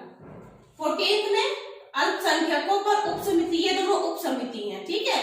अल्पसंख्यकों पर एस.सी. मुखर्जी। नेफा असम जनजातियों पर समिति, गोपीनाथ बारदोली। देखिए गोपीनाथ बारदोलाई जो है ना, वो असम में काफी फेमस है, आप समझ भी रहे होंगे, एयरपोर्ट का नाम भी इन्हीं पे है, तो आप इससे आप समझ जाएंगे कि ईस्ट की बात हो रही है, नॉर्थ ईस्ट की, तो ये है। इसमें एक सबसे इंपॉर्टेंट देख लीजिए, 7 नंबर पे मैंने लिखा है इसीलिए कि 7 नंबर वाले जो है वो 7 मेंबर भी हैं इनके। आप देखेंगे तो 2 13 ही है, 2 इसको हटा देंगे अगर उप समिति को, तो 13 है, 13 समितियां थी। प्रारूप समिति को पांडुलेखन भी बोलते हैं, पांडुलेखन समिति। सदस्य कितने थे? 7 थे। इसका गठन कब हुआ था? 29 अगस्त 1947 को। अध्यक्ष आप जानते हैं बी आर अम्बेडकर, मिला के कितने थे? 7। देखिए अम्बेडकर जी का अध्यक्ष तो हम जानते हैं लोग, ये मेंबर याद नहीं रखते, तो मेंबर याद करने का एक तरीका समझिए कि इसमें ज्यादातर भगवान का नाम है, ठीक है। देखिए यहाँ पे एन गोपाल गोपाल स्वामी आयंगर, अल्लादी कृष्ण स्वामी अय्यर, ये भी के मुंशी तो व्यवस्था तो करेंगे ही, सैयद मोहम्मद सैदुल्ला, ये चीज आपको याद रखनी है। और बाद में ये दोनों चेंज हो जा रहे हैं, उनका भी नाम देखिए कहीं ना कहीं कृष्णा मचारी मित्र था, तो आप इस चीज को ध्यान रखिए। 2 नाम यहाँ पे बाद में ये लोग आ गए थे इनके स्थान पे, तो पहले तो अध्यक्ष थे B.R. अम्बेडकर, फिर एन गोपाल स्वामी अयंगर, अल्लादी कृष्ण स्वामी अयंगर, के मुंशी, 5 सैयद मोहम्मद सादुल्ला, 6 नंबर पे एन माधव राव, माधव भी ईश्वर का ही नाम है, वो किसके पे थे, B.एन. मित्र के स्थान पर आ गए थे। 7वां D.पी. खेतान, बाद में इनके बाद में कौन आ गया, T.टी. कृष्णमाचारी। ठीक है, तो ये चीज आप याद रखिएगा, इसमें से नाम आप पूछ लेते हैं और इतनी समितियों के बारे में याद कर लीजिए। चलिए और फिर हम आगे देखते हैं, कुछ और इंपॉर्टेंट बिंदु आगे देख लेते हैं हम। देखिए, भारत को अर्धसंघात्मक राज्य किसने कहा है, केसी हेयर ने। अर्धसंघात्मक, केसी हेयर। संविधान सभा के पहले उपाध्यक्ष कौन थे, एच.सी. मुखर्जी। प्रारूप समिति में कांग्रेसी सदस्य कौन थे, अभी आपने पढ़े थे ना 7 लोग थे, तो उसमें कांग्रेसी कौन थे, कन्हैयालाल माणिकलाल मुंशी, के.एम. मुंशी। राजस्थान रियासत का प्रतिनिधित्व किसने किया था, देखिए B.टी. कृष्णमाचारी। और ये किसने कहा था, अल्पसंख्यक हितों को कम आंका गया है, आइवर जेनिंग्स ने, आइवर जेनिंग्स ने। भारतीय संघवाद को सहकारी संघवाद भी इन्होंने ही कहा था, आइवर जेनिंग्स ने। संविधान सभा कांग्रेस थी और कांग्रेस भारत था, ये किसने कहा था, ऑस्टिन। राष्ट्रीय चिन्ह के बारे में देख लीजिए कि 26 जनवरी को 1950, 26 जनवरी हमारे रिपब्लिक डे को अंगीकृत किया गया था, जो सारनाथ स्थित, सारनाथ कहाँ है, वाराणसी के पास सारनाथ स्थित अशोक के सिंह स्तंभ की अनुकृति है, वही है जो हमारा नेशनल एम्बलम है, उसमें बने हुए हैं ये चिन्ह। संविधान सभा में किसने कहा था, वयस्क मताधिकार को 15 साल तक के लिए स्थगित कर देना चाहिए, संविधान सभा में किसने कहा था, देखिए मौलाना अब्दुल कलाम आजाद ने। अच्छा, जनगण मन कितने समय का है, 52 सेकेंड्स का है गायन काल, इसका टाइम जो है 52 सेकेंड है, पूछ लेते हैं। और 24 जनवरी 1950 को अपनाया गया था, क्यों, क्योंकि भाई 26 को गाने से पहले प्रैक्टिस, ऐसा याद करने के लिए, प्रैक्टिस करने के लिए भाई 2 दिन पहले प्रैक्टिस कर लीजिए आप, तो 24 जनवरी, 26 नहीं 24। अब आइए देख लेते हैं कि अंतरिम मंत्रिमंडल वो मंत्रिमंडल था जब 1946 में गवर्नर जनरल जो उस समय थे कौन थे, माउंटबेटन बाद में थे, और जो भारतीय थे वो राजगोपालाचारी बने थे। तो उन्होंने अंतरिम मंत्रिमंडल की पेशकश की, उस समय भारत आजाद नहीं था, इसीलिए इसको अंतरिम मंत्रिमंडल कहा गया है। तो ये भी आपको इसलिए जानने की जरूरत है, यहाँ से इन लोगों ने सीखा कि कैसे हमें प्रशासन करना है, कैसे संविधान को चलाना है, एक एक्सपीरियंस भी यहीं से हुआ था, तो इसलिए भी। और अंतरिम मंत्रिमंडल पहले जो हमारी थी, इसलिए भी ये जरूरी है। तो देख लीजिए, स्वास्थ्य किसके पास था, स्वास्थ्य डिपार्टमेंट गजनफर अली खान। आप अपने हिसाब से इसको कोड से याद कर सकते हैं कि स्वास्थ्य, देखिए गजन मतलब ज्यादा वेट शरीर हो गया है, तो इनको स्वास्थ्य का ज्यादा ध्यान रखना चाहिए, इसलिए इनको बना दिया गया। जस्ट फॉर रिवीजन और याद रखने के लिए क्विक, ये सारे कोड्स बनाए जाते हैं, ठीक है। विधि जोगेंद्र नाथ, ऐसा बोलते हैं ना कि जोग नहीं बना या योग नहीं बना, है ना, तो वो क्या होता है, समझ लीजिए विधि से रिलेटेड ही बोलते हैं, कुछ रूल्स नहीं बने तो विधि। वित्त को क्या करते हैं, हर आदमी लेने की कोशिश करता है कि भाई मनी लीजिए, तो लियाकत अली। संचार में क्या तार नहीं होता, संचार में देखिए कोई भी कम्युनिकेशन, फाइबर ऑप्टिक तार होता है या घर में तार होता है, संचार की तो होता है, तो अब्दुल अल निस्तार, एक चीज कोड पकड़ लेंगे याद आ जाएगा। वाणिज्य में देखिए कौन थे, आई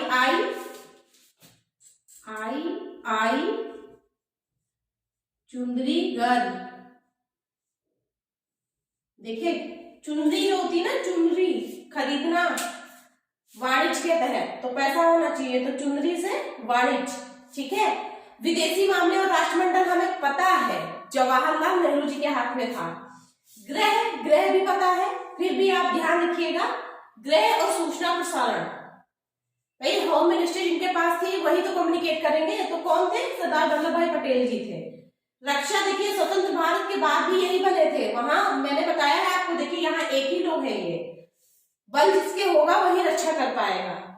शिक्षा में देखिए गोपालाचारी, ठीक है, साउथ के लोग ज्यादा मतलब शिक्षित होते हैं तो उन्हीं को गोपालाचारी को बनाया गया। कारखान बंदरगाह, पोर्ट से रिलेटेड कौन थे? C.H. भाभा। खाद्य एवं कृषि, खाद्य में ऐसा लग रहा है खाने वाली चीजों की बात कर रहे हैं, तो देखिए इनके नाम में प्रसाद है। हम लोग बोलते हैं ना किसी चीज को मिलता है पूजा में मंदिर में तो प्रसाद बोलते हैं, तो ऐसे याद रखिए कृषि में भी खाने संबंधित प्रसाद है, तो राजेंद्र प्रसाद जी। रेलवे, आसफ अली। देखिए आपने गदर देखा होगा, तो मैंने तो ऐसे ही याद किया था। गदर अगर आपने देखा होगा तो उसमें ट्रेन की वजह से स्टार्टिंग हुई थी मूवी में, वो आसफ अली उनका नाम है विलेन का, तो ऐसे याद कर लीजिए कि हाँ रेलवे से। श्रम, देखिए श्रम जीवन भर करना होता है, श्रम जीवन भर करना होता है, इसलिए जग जीवन। स्वतंत्रता के समय पूछ लेते हैं हमारे यहाँ कितने मंत्रालय थे, तो 18 मंत्रालय थे। अब देखिए ब्लू बुक क्या है हमारे यहाँ। ब्लू बुक पद सोपान क्रम के बारे में है, तो हम देख लेते सबसे पहले पद किसका है, पता है राष्ट्रपति, उपराष्ट्रपति, थर्ड नंबर पे कौन है, थर्ड नंबर पे प्रधानमंत्री है, फिर है राज्यपाल, पांचवें पे पूर्व राष्ट्रपति, जो पहले राष्ट्रपति थे प्रेजेंट में नहीं है वो, फिर उप प्रधानमंत्री, अगर उप प्रधानमंत्री जैसी कोई व्यवस्था है तब, वैसे तो अब नहीं है, पहले था। छठे नंबर पे देखिए CJI एंड लोकसभा अध्यक्ष, फिर संघीय मंत्रिमंडल और मुख्य निर्वाचन आयुक्त। आप इसमें सुप्रीम कोर्ट, हाई कोर्ट के जजेस को मत रखिएगा क्योंकि वो इंडिपेंडेंट बॉडी है। जैसा कि हमने पहले भी बताया था, हमारी विधानसभा के 3 मुख्य आधार हैं, उनके पिलर्स हैं, क्या क्या, न्यायपालिका, कार्यपालिका और हमारी ये विधायिका, ठीक है। तो ये आपने देख लिया है।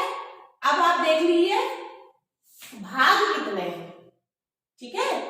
आपने अनुच्छेद तो देख लिए कितने हैं, अनुसूची, अनुच्छेद 395 है, वो आप इसी के अंदर देखिए अनुच्छेद आ रहा है भाग में, तो आपको इसी तरह पढ़ना है कि सेक्शन में कहां से कहां तक है, ऐसे भी क्वेश्चन बन जाते हैं। तो पहला देखिए अनुच्छेद 1 से 4 तक क्या है, भारत संघ और उसका राज्य के बारे में मतलब बताया गया है उसमें। और भाग 2 में क्या है, 5 से 11 तक देखिए सिटीजनशिप के बारे में है, नागरिकता के बारे में है। और 12 से 35 भाग 3 में मौलिक अधिकार, फंडामेंटल राइट्स, ठीक है। 4 में क्या है, नीति निर्देशक तत्व, 36 से 51 तक, 36 से लेके 51 तक। 4A क्या है, मौलिक कर्तव्य, 51A। ये देखिए किससे जोड़ा गया है, 1142 संविधान संशोधन स्वर्ण सिंह समिति द्वारा, ठीक है। ये 11वां देखिए, 42वां संविधान संशोधन बहुत अच्छे से देखिएगा, ज्यादातर अमेंडमेंट इसी के थ्रू हुए हैं। भाग 5 देखिए, भाग 5 में 52 से लेके 151 तक संघ सरकार। नॉर्मली लोगों को यहाँ तक याद हो जाता है 4 तक, 5 के आगे प्रॉब्लम होती है, तो आप इस चीज से थोड़ा लिंक लगा के चलिए कि 5 में हम क्या बात करेंगे। 5 से देखिए 52 से 51 तक की क्या है, संघ सरकार के बारे में हम बात नहीं करेंगे, यूटीज की बात नहीं करेंगे, सबसे पहले इनको रखेंगे, उसके बाद संघ सरकार के बाद राज्य सरकारों की भी तो अपनी वैल्यू होती है, तो सीधा राज्य सरकार रख दीजिए भाग 6 में, ठीक है। 152 से लेकर 237 तक अनुच्छेद। भाग 7 डिलीट हो चुका है, हमें नहीं पढ़ना है भाग 7। भाग 8 देखिए, भाग 8 में 239 से लेके 242। अब ये राज्य सरकार हो गई, संघ सरकार हो गए, तो 8 में क्या होगा, संघ शासित क्षेत्रों का प्रशासन कैसे किया जाए उन सब के बारे में बताया गया है, यूटीज के बारे में, यूनियन टेरिटरीज। 9 में देखिए क्या है, 243 से लेके 243A, तो पंचायतों के बारे में, जो कि हमारी 11वीं अनुसूची है, ठीक है, 11वीं अनुसूची है। इसे देखिए 9 का, अब ये पंचायत है तो दूसरा नगर पालिका होगा, तो 243 से लेकर 243 या और झा तक। अब बात करते हैं हम 10 की। 10 में ये सोचिए कि बहुत मतलब डिस्प्यूटेड है, ये कहीं ना कहीं प्रॉब्लम है संविधान की, ज्यादातर चीजें ये चीज चर्चा में रहती है। क्या है वो, हम जानते हैं कि अनुसूचित जाति और जनजाति क्षेत्र जैसे नॉर्थ ईस्ट में प्रॉब्लम है, तो उन सब क्षेत्रों के बारे में प्रशासन से रिलेटेड है अनुसूचित जाति एवं जनजाति क्षेत्रों का एरिया का वो सब लोकेट करके बताना है कि कैसे वहां पे प्रशासन होगा, वो सब यहीं से गवर्न होता है। भाग 11 देखिए क्या है, भाग 11 एक एक मतलब बराबर की सिचुएशन लग रही है, एक जैसे है, मतलब तो क्या है, संघ और राज्य सरकारों के मध्य संबंध। स्टेट में वो इक्वल है और यूनियन में, लेकिन भाई दोनों के मामले में तो जो केंद्र है वही हावी होती है। आप ऐसे याद रखने की कोशिश करेंगे, कुछ ना कुछ लिंक लगाएंगे तभी याद होगा, ऐसे सीधे याद करेंगे ना तो याद नहीं होगा। और यकीन मानिए ये तो मैंने इस तरीके से याद किया था इसलिए मैं बता रही हूँ आप लोग को, लेकिन अपने से कोशिश करिए आप अपनी किसी तरह कोडिंग की। एक बार सामने अगर आया, देखिए ये प्रीलिम्स के लिए है, आपको ऑप्शंस मिलेंगे तो तुरंत याद तो नहीं होगा, पर ऑप्शंस ऐसा याद करिए कि ऑप्शंस देखने के बाद तुरंत दिमाग क्लिक हो जाए, 100% आप कॉन्फिडेंस के साथ उसे टिक कर सकें। ठीक है, तो ये तो आप एक एक मैंने ऐसे याद किया था 245 से 263 तक। और 12 में देखिए 12 जैसे मंथ होते हैं ना, 12 मंथ होते हैं, तो बजट भी तो होता है एक साल का, ऐसे ही बजट इसी में आता है, वित्त, संपत्ति, संविदाएं और वाद। तो वित्त से याद रखिएगा 264 से 300A तक जो हमारा 7वां मौलिक अधिकार था इसी में आ गया, पहले ये भी बताएंगे आपको। 13 में देखिए क्या है, 301 से 307 व्यापार एवं वाणिज्य समागम कैसे क्या हो, सारी चीजें इसके बारे में यहीं से इस वाले आर्टिकल से 301 से 307 तक। और भाग 13 में भाग 14 क्या है, देखिए 308 से 323, 312 इसे में आता है वो संघ लोक सेवा आयोग। आप लोग तैयारी कर रहे हैं तो इसके बारे में, इन दोनों के बारे में तो बहुत अच्छे से पता होना चाहिए। 14 और 14A संघ एवं राज्य की सेवाएं इसमें 14 में 308 से लेकर 323 तक, और 14A क्या है, ट्रिब्यूनल की बात हो रहा है। आपने अगर मूवी देखी हो शादी में जरूर आना, तो उस वो सारी जो उनकी पैनल बैठा हुआ होता है, जब बातचीत हो रही होती है कि कौन सही है कौन गलत है, एक्ट्रेस जो अभिनेत्री होती है, तो वो जो क्षेत्र है, वो जो जगह है ना, वो ट्रिब्यूनल है वहां का। ये देखिए यही से होता है 14A, 323A और B में उनके डिसीजन ट्रिब्यूनल्स में लिए जाते हैं। ये थोड़ा सा गवर्नमेंट का अपना अलग अलग हर जगह होता है, तो वो इसी में आता है। 15 में देखिए, 15 में बहुत इंपॉर्टेंट, क्यों भाई, हमें निर्वाचन आयोग के बारे में तो पता ही होना चाहिए, हमें अपने मत के बारे में पता होना चाहिए। तो 324 से लेके 329 तक, ठीक है, 324 से लेके 329 तक इलेक्शन कमीशन के बारे में बात कर रहा है। 16 देखिए, ऐसा लग रहा है कि 6 है तो वीक है, 6 मतलब वीक, ऐसा सुनने में लग रहा है। 16 मैंने इसी तरह से समझा था। तो 330 से लेके 342, तो ये किसके बारे में बात कर रहा है, कहीं ना कहीं वीकर सेक्शन है, तो आरक्षण की बात हो रही होगी। तो वीकर सेक्शन हमें पता है कौन कौन है, SC ST मतलब अनुसूचित जाति जनजाति और एंग्लो इंडियन के बारे में आरक्षण संबंधी प्रावधान इसी में किए गए हैं भाग 16 में।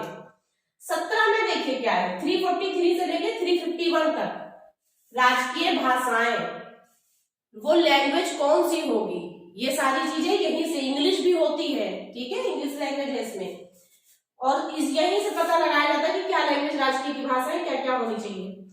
भाग 18 देखिए क्या है, भाग 18 आपात उपबंध, 352 से लेके 360, 352 360, ये एक आपको इंपॉर्टेंट है। भाग 18 देखिए, मैं आपको ये भी बता दूं कौन कौन सा बहुत ज्यादा इंपॉर्टेंट है। ऊपर से तो आपको सब पता ही होना चाहिए, सबसे ज्यादा तो मौलिक अधिकार भाग 3, भाग 4, ये भाग तो सब पता होने चाहिए आपको। मौलिक कर्तव्य, ये सब तो बहुत जरूरी है, पता ही होना चाहिए। आपात उपबंध और संविधान संशोधन, ये सब तो सबको पता होना चाहिए हर हाल में। बाकी तो आप सब चीज करना है, इसमें कोई ऐसी चीज नहीं है कि ये कम है ये ज्यादा है, सारे के सारे इंपॉर्टेंट हैं। आप क्वेश्चंस का पैटर्न समझ में नहीं आता है कहाँ से पूछा जा रहा है, तो आप सेलेक्टिव स्टडी नहीं कर सकते। वैसे ये पहले से ही बहुत ज्यादा सिलेक्टिव है, ठीक है। तो 18 में आपने देख लिया। 19 में क्या है, 361 से लेकर 367 तक राष्ट्रपति और राज्यपाल को जो अधिकार प्राप्त है, नए मुक्तियां, उनके बारे में बताया गया है, ठीक। और 20 तो 20 और 10 तो बहुत अच्छे से ध्यान रखना है। 20 में क्या है, संशोधन, यहीं से तो संशोधन होता है इन लोगों के लिए, क्षेत्रों के प्रशासन के बारे में, और आपने भी 16 का वीकर सेक्शन, इन सब के बारे में यहीं से संशोधन हो के आरक्षण आगे बढ़ता चला जा रहा है। तो ये क्या है, संविधान संशोधन की विधि और पद्धति। 21 में देखिए क्या है, 369 से लेके 392 तदर्थकालीन और विशेष प्राविधान, जो भी स्पेशल प्रोविजंस होते हैं ना, वो जो पार्ट 21 है ना उसी के तहत होता है। 22 में जो भी अपेंडिक्स वगैरह बची है, शॉर्ट शीर्षक वगैरह, वो 393 से 395 तक। ठीक है, तो ये इतना देख लीजिए, आगे देखते हैं। तो चलिए हम पॉलिटी की एक महा क्लास स्टार्ट करने वाले हैं। आप एक बार में ही अपना रिवीजन कर लीजिए। जिसको अभी प्रीलिम्स देना है उसके लिए ये बहुत इंपॉर्टेंट क्लास होने वाली है। इसको देखने से पहले प्लीज चैनल को सब्सक्राइब करें। हो सकता है आपके सब्सक्राइब करने से चैनल आगे बढ़े, उन लोगों तक पहुंचे जिनको इसे एक्चुअली नीड है। मेरा पर्पस भी यही है कि उन लोगों तक ये वीडियो जाए जिन्हें बहुत ज्यादा जरूरत है। तो चलिए फिर स्टार्ट करते हैं। देखिए, प्रस्तावना के संबंध में सबसे पहले हम देख लेते हैं प्रस्तावना किसे कहते हैं। हम देख चुके हैं कि हमारे पास कितने भाग हैं, 22 भाग हैं, 12 अनुसूची है और 395 अनुच्छेद है। तो देखिए, ये प्रस्तावना इतना इंपॉर्टेंट क्यों है, आगे जाके आपको ये सारी चीजें पता चलने वाली है। उससे पहले आपको उद्देशिका, जिसको हम प्रस्तावना कह रहे हैं, उद्देशिका का इतना पार्ट याद करके रखना है। क्या है, आइए देखते हैं। हम भारत के लोग भारत को एक संपूर्ण प्रभुत्व संपन्न समाजवादी पंथ निरपेक्ष लोकतंत्रात्मक गणराज्य बनाने के लिए तथा उसके समस्त नागरिकों को सामाजिक, आर्थिक और राजनीतिक न्याय, विचार, अभिव्यक्ति, विश्वास, धर्म और उपासना की स्वतंत्रता, प्रतिष्ठा और अवसर की समानता प्राप्त करने के लिए तथा सब में व्यक्ति की गरिमा और राष्ट्र की एकता एवं अखंडता सुनिश्चित करने संबंधी बद्धता बढ़ाने के लिए दृढ़ संकल्प होकर। इसके आगे अगर आप चाहें तो कर सकते हैं मिति, विक्रम, संवत, ऐसे करके लिखा हुआ है, लेकिन इतना मैंने इसलिए लिखा है कि इससे अगर आप इतनी लाइन में देखेंगे तो 10 क्वेश्चंस मिल जाएंगे आपको इजीली। यूपीएससी से लेके यूपीपीएससी तक की बात कर रही हूँ, प्रीलिम्स की। देखिए, ये लाइन पूछ लेते हैं। सबसे पहले तो समाजवादी के बाद जोड़ देंगे यहाँ पे लोकतंत्र, और ये चीज पीछे कर देंगे। तो ये आपको ऐसे लाइन से याद करना है, ठीक है, क्या चीज कहाँ पे है। प्रभुत्व संपन्न से लेके यहाँ तक के पूरे लाइन से, प्रभुत्व संपन्न, समाजवादी, पंथ निरपेक्ष, लोकतंत्रात्मक, गणराज्य, इतना प्रभुत्व संपन्न से लेके गणराज्य तक आपको पूरी लाइन अच्छे से पता होनी चाहिए।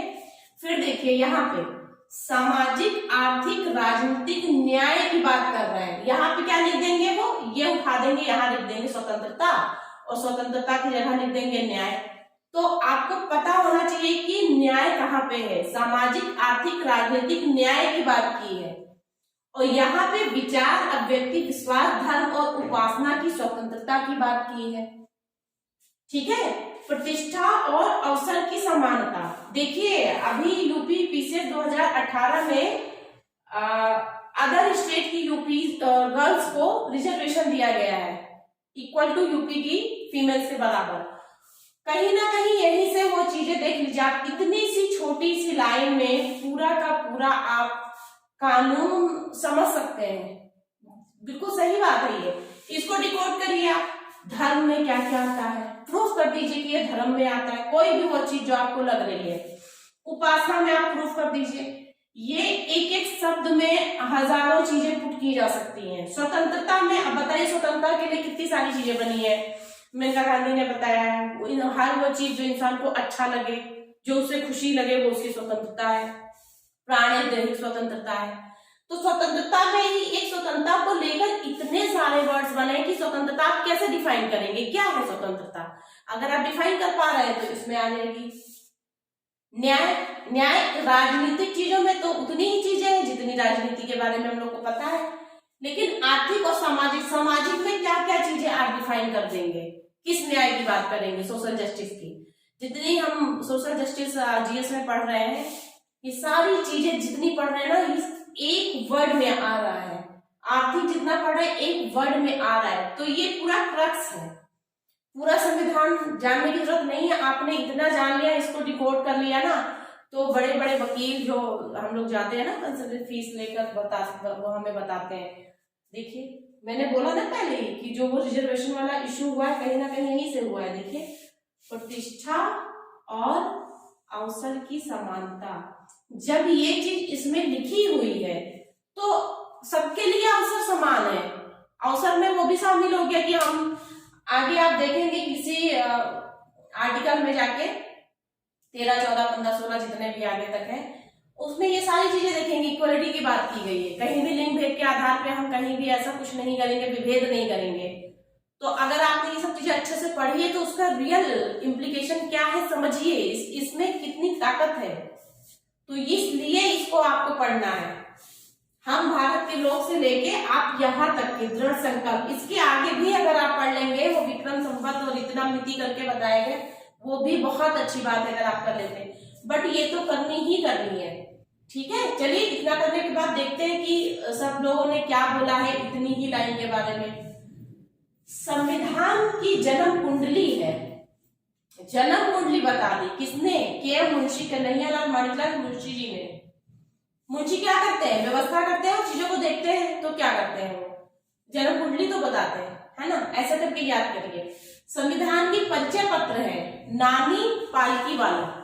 देखिए नानी के घर जाते हैं तो कितना परिचय नानी दिलाती है, ये है ये है ये है। नानी लोग क्या करती हैं, पूछती भी है परिचय कराओ, बताओ, चलो बोलो। तो ऐसे करके आप याद करिए इसे। संविधान समझना है तो पहले प्रस्तावना को समझना होगा।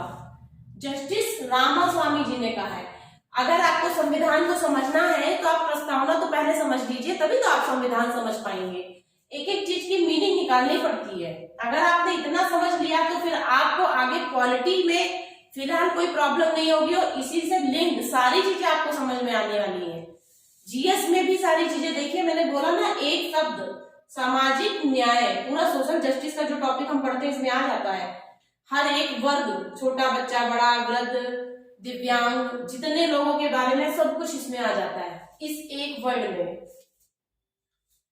संविधान की कुंजी की किसने बोला है, सुप्रीम कोर्ट ने बोला है बेरोजगारी के मामले में, जो पाकिस्तान के बेरोजगारी के और उसके संबंध में सुनवाई हुई थी, उसी में बोला था। संविधान की आत्मा है ये प्रस्तावना, किसने कहा, केशवानंद भारती केस में कहा गया था, सुप्रीम कोर्ट ने कहा केशवानंद भारती केस में। ये किसने कहा, एकमात्र प्रस्तावना में भारत को पंथ निरपेक्ष राज्य घोषित किया गया। देखिए यहाँ पे है नहीं पंथ निरपेक्ष, ये इन्हीं की बात कर रहे हैं। किसने कहा है, पाल एस बालसम्मा, कोचीन और भारत सरकार के बीच में जब था ये केस, उस समय की बात है। तो ऐसे बहुत सारे हैं, लेकिन ये इंपॉर्टेंट है, इनसे क्वेश्चंस पूछे जाते हैं। ऐसे पता नहीं हजारों लोगों ने बहुत सी चीजें लिखी, लेकिन हमें वो पढ़ना है जो हमें सिलेक्ट कराए, हमें क्या छोड़ना है, ये बहुत इंपॉर्टेंट है। पढ़ना तो चलिए बहुत सी चीजें पढ़ ले, लेकिन छोड़ना भी तो जरूरी है। सब चीजें तो हमारी कैपेसिटी नहीं है ना कर पाए, तो ये सब चीजें बहुत जरूरी है, आपको छोड़ना नहीं है। जो छोड़ना था वो मैंने छोड़ दिया है।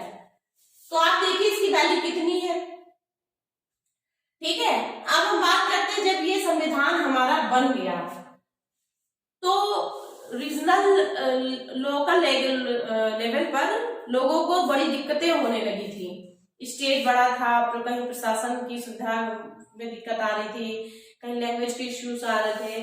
तो उसी समय क्या हुआ, 10 जून को 1948 को भाषाई आयोग का गठन किया गया, किसकी अध्यक्षता है, कौन अध्यक्ष थे, एसके धर। और देखिए था तो भाषाई आयोग, ऐसे पढ़िएगा, ये है तो भाषा आयोग का गठन किया गया, लेकिन इसमें भाषा का जो बेस था उसका विरोध किया गया। बोले नहीं कि किसी भी राज्य को अगर हम बनाते हैं या बांटते हैं तो हम भाषा के आधार पर उसका डिवीजन नहीं करेंगे, हम राज्य को अलग नहीं करेंगे on the basis of the language, क्योंकि पहले से जब हमारा देश बना था उस समय ये सारी चीजें यूनिटी में मान जाती थी कि हम सब एक है, भाषा एक है, ये मीनिंग नहीं होती है। समय बदलता है, सिचुएशन बदलती हैं। उस समय की सिचुएशन ऐसी थी तो उन लोगों ने विरोध किया कि भाषा के आधार पर नहीं बदल सकते। अगर छोटा स्टेट है या बड़ा स्टेट है, बड़े को संभालने में दिक्कत हो रही है, एडमिनिस्ट्रेशन में, प्रशासन संबंधी, तब तो हो सकता है। तो इन्होंने क्या किया कि मना किया। फिर क्या बना, कांग्रेस ने इसका जब विरोध इन्होंने कर दिया तो उसके बाद जेवीपी कमेटी बनी। कौन सी? जेवीपी, जवाहर वल्लभ भाई पटेल और पट्टाभी सीतारमैया, इनके अनुसार, ठीक है। ये जब बनी, उससे ये जब बनी और देखती कि क्या मतलब भाषा के बेस पे अलग किया जा सकता है या नहीं, कोई भी रिपोर्ट देती, कोई रिपोर्ट दे ही नहीं पाई, क्योंकि पहले ही भाषाई आयोग के गठन एसके धर जी की जो कमेटी में बोला गया था कि भाषा के बेस पे नहीं कर पाएंगे, तो इसकी वजह से लोग रोष में थे। अब ये रिपोर्ट देती, जेवीपी कमेटी रिपोर्ट देती, उससे पहले क्या हुआ कि श्री रामुलु कोट्टी जो आंध्र प्रदेश के नेता थे, उन्होंने आमरण अनशन कर दिया कि भाई नहीं, भाषा के आधार पे हमें चाहिए, हमें भाषा के आधार पे अलग कीजिए। हम एक भाषा में कंफर्ट है, दूसरी भाषा के साथ नहीं है, हमें दिक्कत है। तो 56 दिनों का वो मतलब आमरण अनशन कर रहे थे, लेकिन 56 दिनों के बाद 15 दिसंबर 1952 को उनकी डेथ हो जाती है इस अनशन में। अब ऐसे समय में क्या होगा, बवाल मच गया होगा, बहुत अफरा तफरी हो गई होगी। तो फिर ये सिचुएशन को संभालते हुए स्थिति के अनुसार, देखिए स्थिति के अनुसार 1 अक्टूबर 1953 को, 1 अक्टूबर 1953 को आंध्र प्रदेश को अलग राज्य बना दिया गया। इनकी मृत्यु को हुई थी 15 दिसंबर 1952 को। सिचुएशन को देखते देखते, होल्ड करते करते आखिर ऐसी सिचुएशन आ ही गई कि 1 अक्टूबर, लगभग वही समझ लीजिए 1 साल लग गए। 1953 को आंध्र प्रदेश अलग राज्य बना, ठीक है। लेकिन ये स्वतंत्रता के बाद पहला राज्य तो बना था, लेकिन ये पहला अभी तक का नहीं था। इससे पहले उड़ीसा 1 अप्रैल 1936 को स्वतंत्रता से पहले अलग राज्य बन चुका था। यहां सिर्फ भाषा के आधार पे बताया जा रहा है कि आंध्र प्रदेश बना था, जो कि सिचुएशन थी स्वतंत्रता के बाद की। लेकिन पहले जो बना था वहां पे कोई भाषा का जैसा कोई इश्यू नहीं था, प्रशासन का भी कुछ, वो बना ही था 1936 में, क्या, उड़ीसा, ठीक है। अच्छा ठीक है, जब ये बन गया आंध्र प्रदेश, तो जब लैंग्वेज के बेस पे एक स्टेट बन जाता है ना, तो दूसरे जो लोग होते हैं जिन्हें लैंग्वेज के बेस पे चाहिए, वो भी आगे बढ़ते हैं। तो मांग इसकी बढ़ने लगी कि हमें भी अलग करिए, हमें भी अलग करिए। फिर क्या हुआ, उन्होंने कहा एक कमेटी और बनेगी, तो उसको क्या बोला गया, 1953 में देखिए बना था ना, तो 53 में तुरंत ही जैसे बना, बनने की तुरंत बाद वायरल चीजें नहीं हो जाती। अब उतना तो समय नहीं था, लेकिन फिर भी लोगों को पता चल गया, तो 15-20 दिन में ही चीजें सामने आ गई।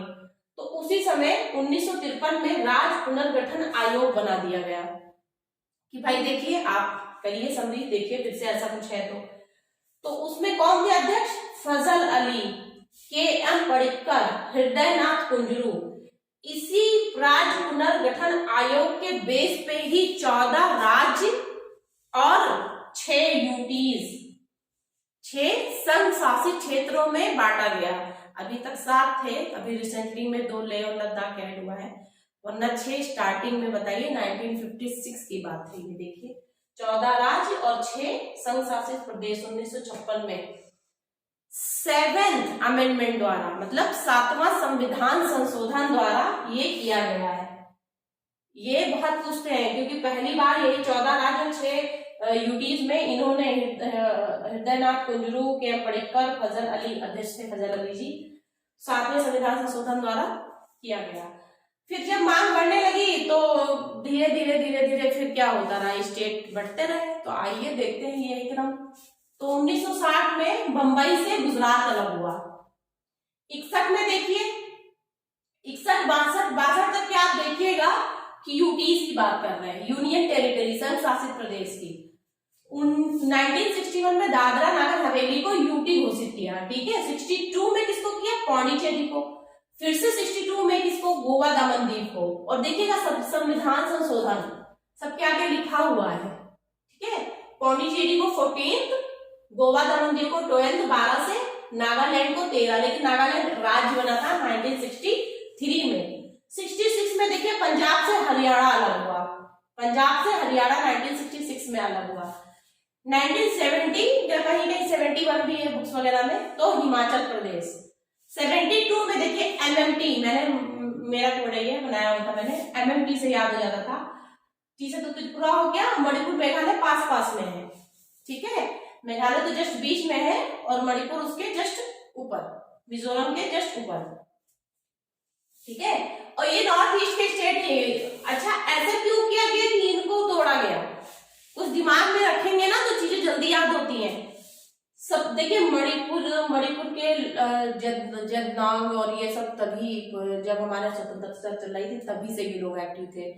मांझली वानर सेना और वो मिजोरम में देखिए ये लोग पहले से एक्टिव थे, तो वो बहुत संगठित थे और वो अलग प्रदेश की अपनी मांग कर रहे थे, जो कि आज भी हम देख सकते हैं। तो इनको बांटना बहुत जरूरी था, इसलिए सबसे पहले ये किया गया था कि इनको बांट दिया गया था। तो इसलिए आप ऐसे याद रखिएगा इस चीज को। तो एमएमटी से मणिपुर मेघालय त्रिपुरा। 1975 में सिक्किम को 22वां राज्य बनाया। देखिए सिक्किम 2 अमेंडमेंट है, 35 और 36 संविधान संशोधन, एक में शहर राज्य बनाया गया था और एक में पूर्णतः स्टेट बना दिया गया था। सिक्किम को 22वां राज्य बन गया। फिर 1987 में देखिए क्या हुआ है, मिजोरम को 53 अमेंडमेंट द्वारा और अरुणाचल प्रदेश और गोवा को बनाया गया। 53 द्वारा किसको, मिजोरम को। तो इसमें अरुणाचल प्रदेश, गोवा और मिजोरम 1987 में। 2000 में ये खैर हम लोग बहुत अच्छे से जानते हैं, तो इसलिए इसमें डेट पूछ लेते हैं, बहुत रिसेंट का था। अभी 14 में तेलंगाना से पहले तक के कोई स्टेट नहीं बना था, 14 साल तक के ये ऐसे था, तो सिर्फ डेट पूछते थे। तो हमें पता है एमपी से छत्तीसगढ़ 1 नवंबर को ये 26वां संविधान संशोधन था, और यूपी से उत्तराखंड हम जानते हैं 9 नवंबर को 27वां संविधान संशोधन था। बिहार से झारखंड 15वां संविधान संशोधन था, 15 नवंबर 28वां संविधान संशोधन। 15 नवंबर को सब एक साथ हुए थे अलग, तो वो डेट की वजह से पूछ लेते हैं। और 28वां संविधान संशोधन है बिहार से झारखंड। 14 में देखिए आंध्र प्रदेश से तेलंगाना अलग हुआ था 2 जून को, ठीक है। 19 में हम जान रहे हैं अभी जल्दी रिसेंटली 31 अक्टूबर को, 31 अक्टूबर, बड़ा यूनिक डेट है। देखिए लास्ट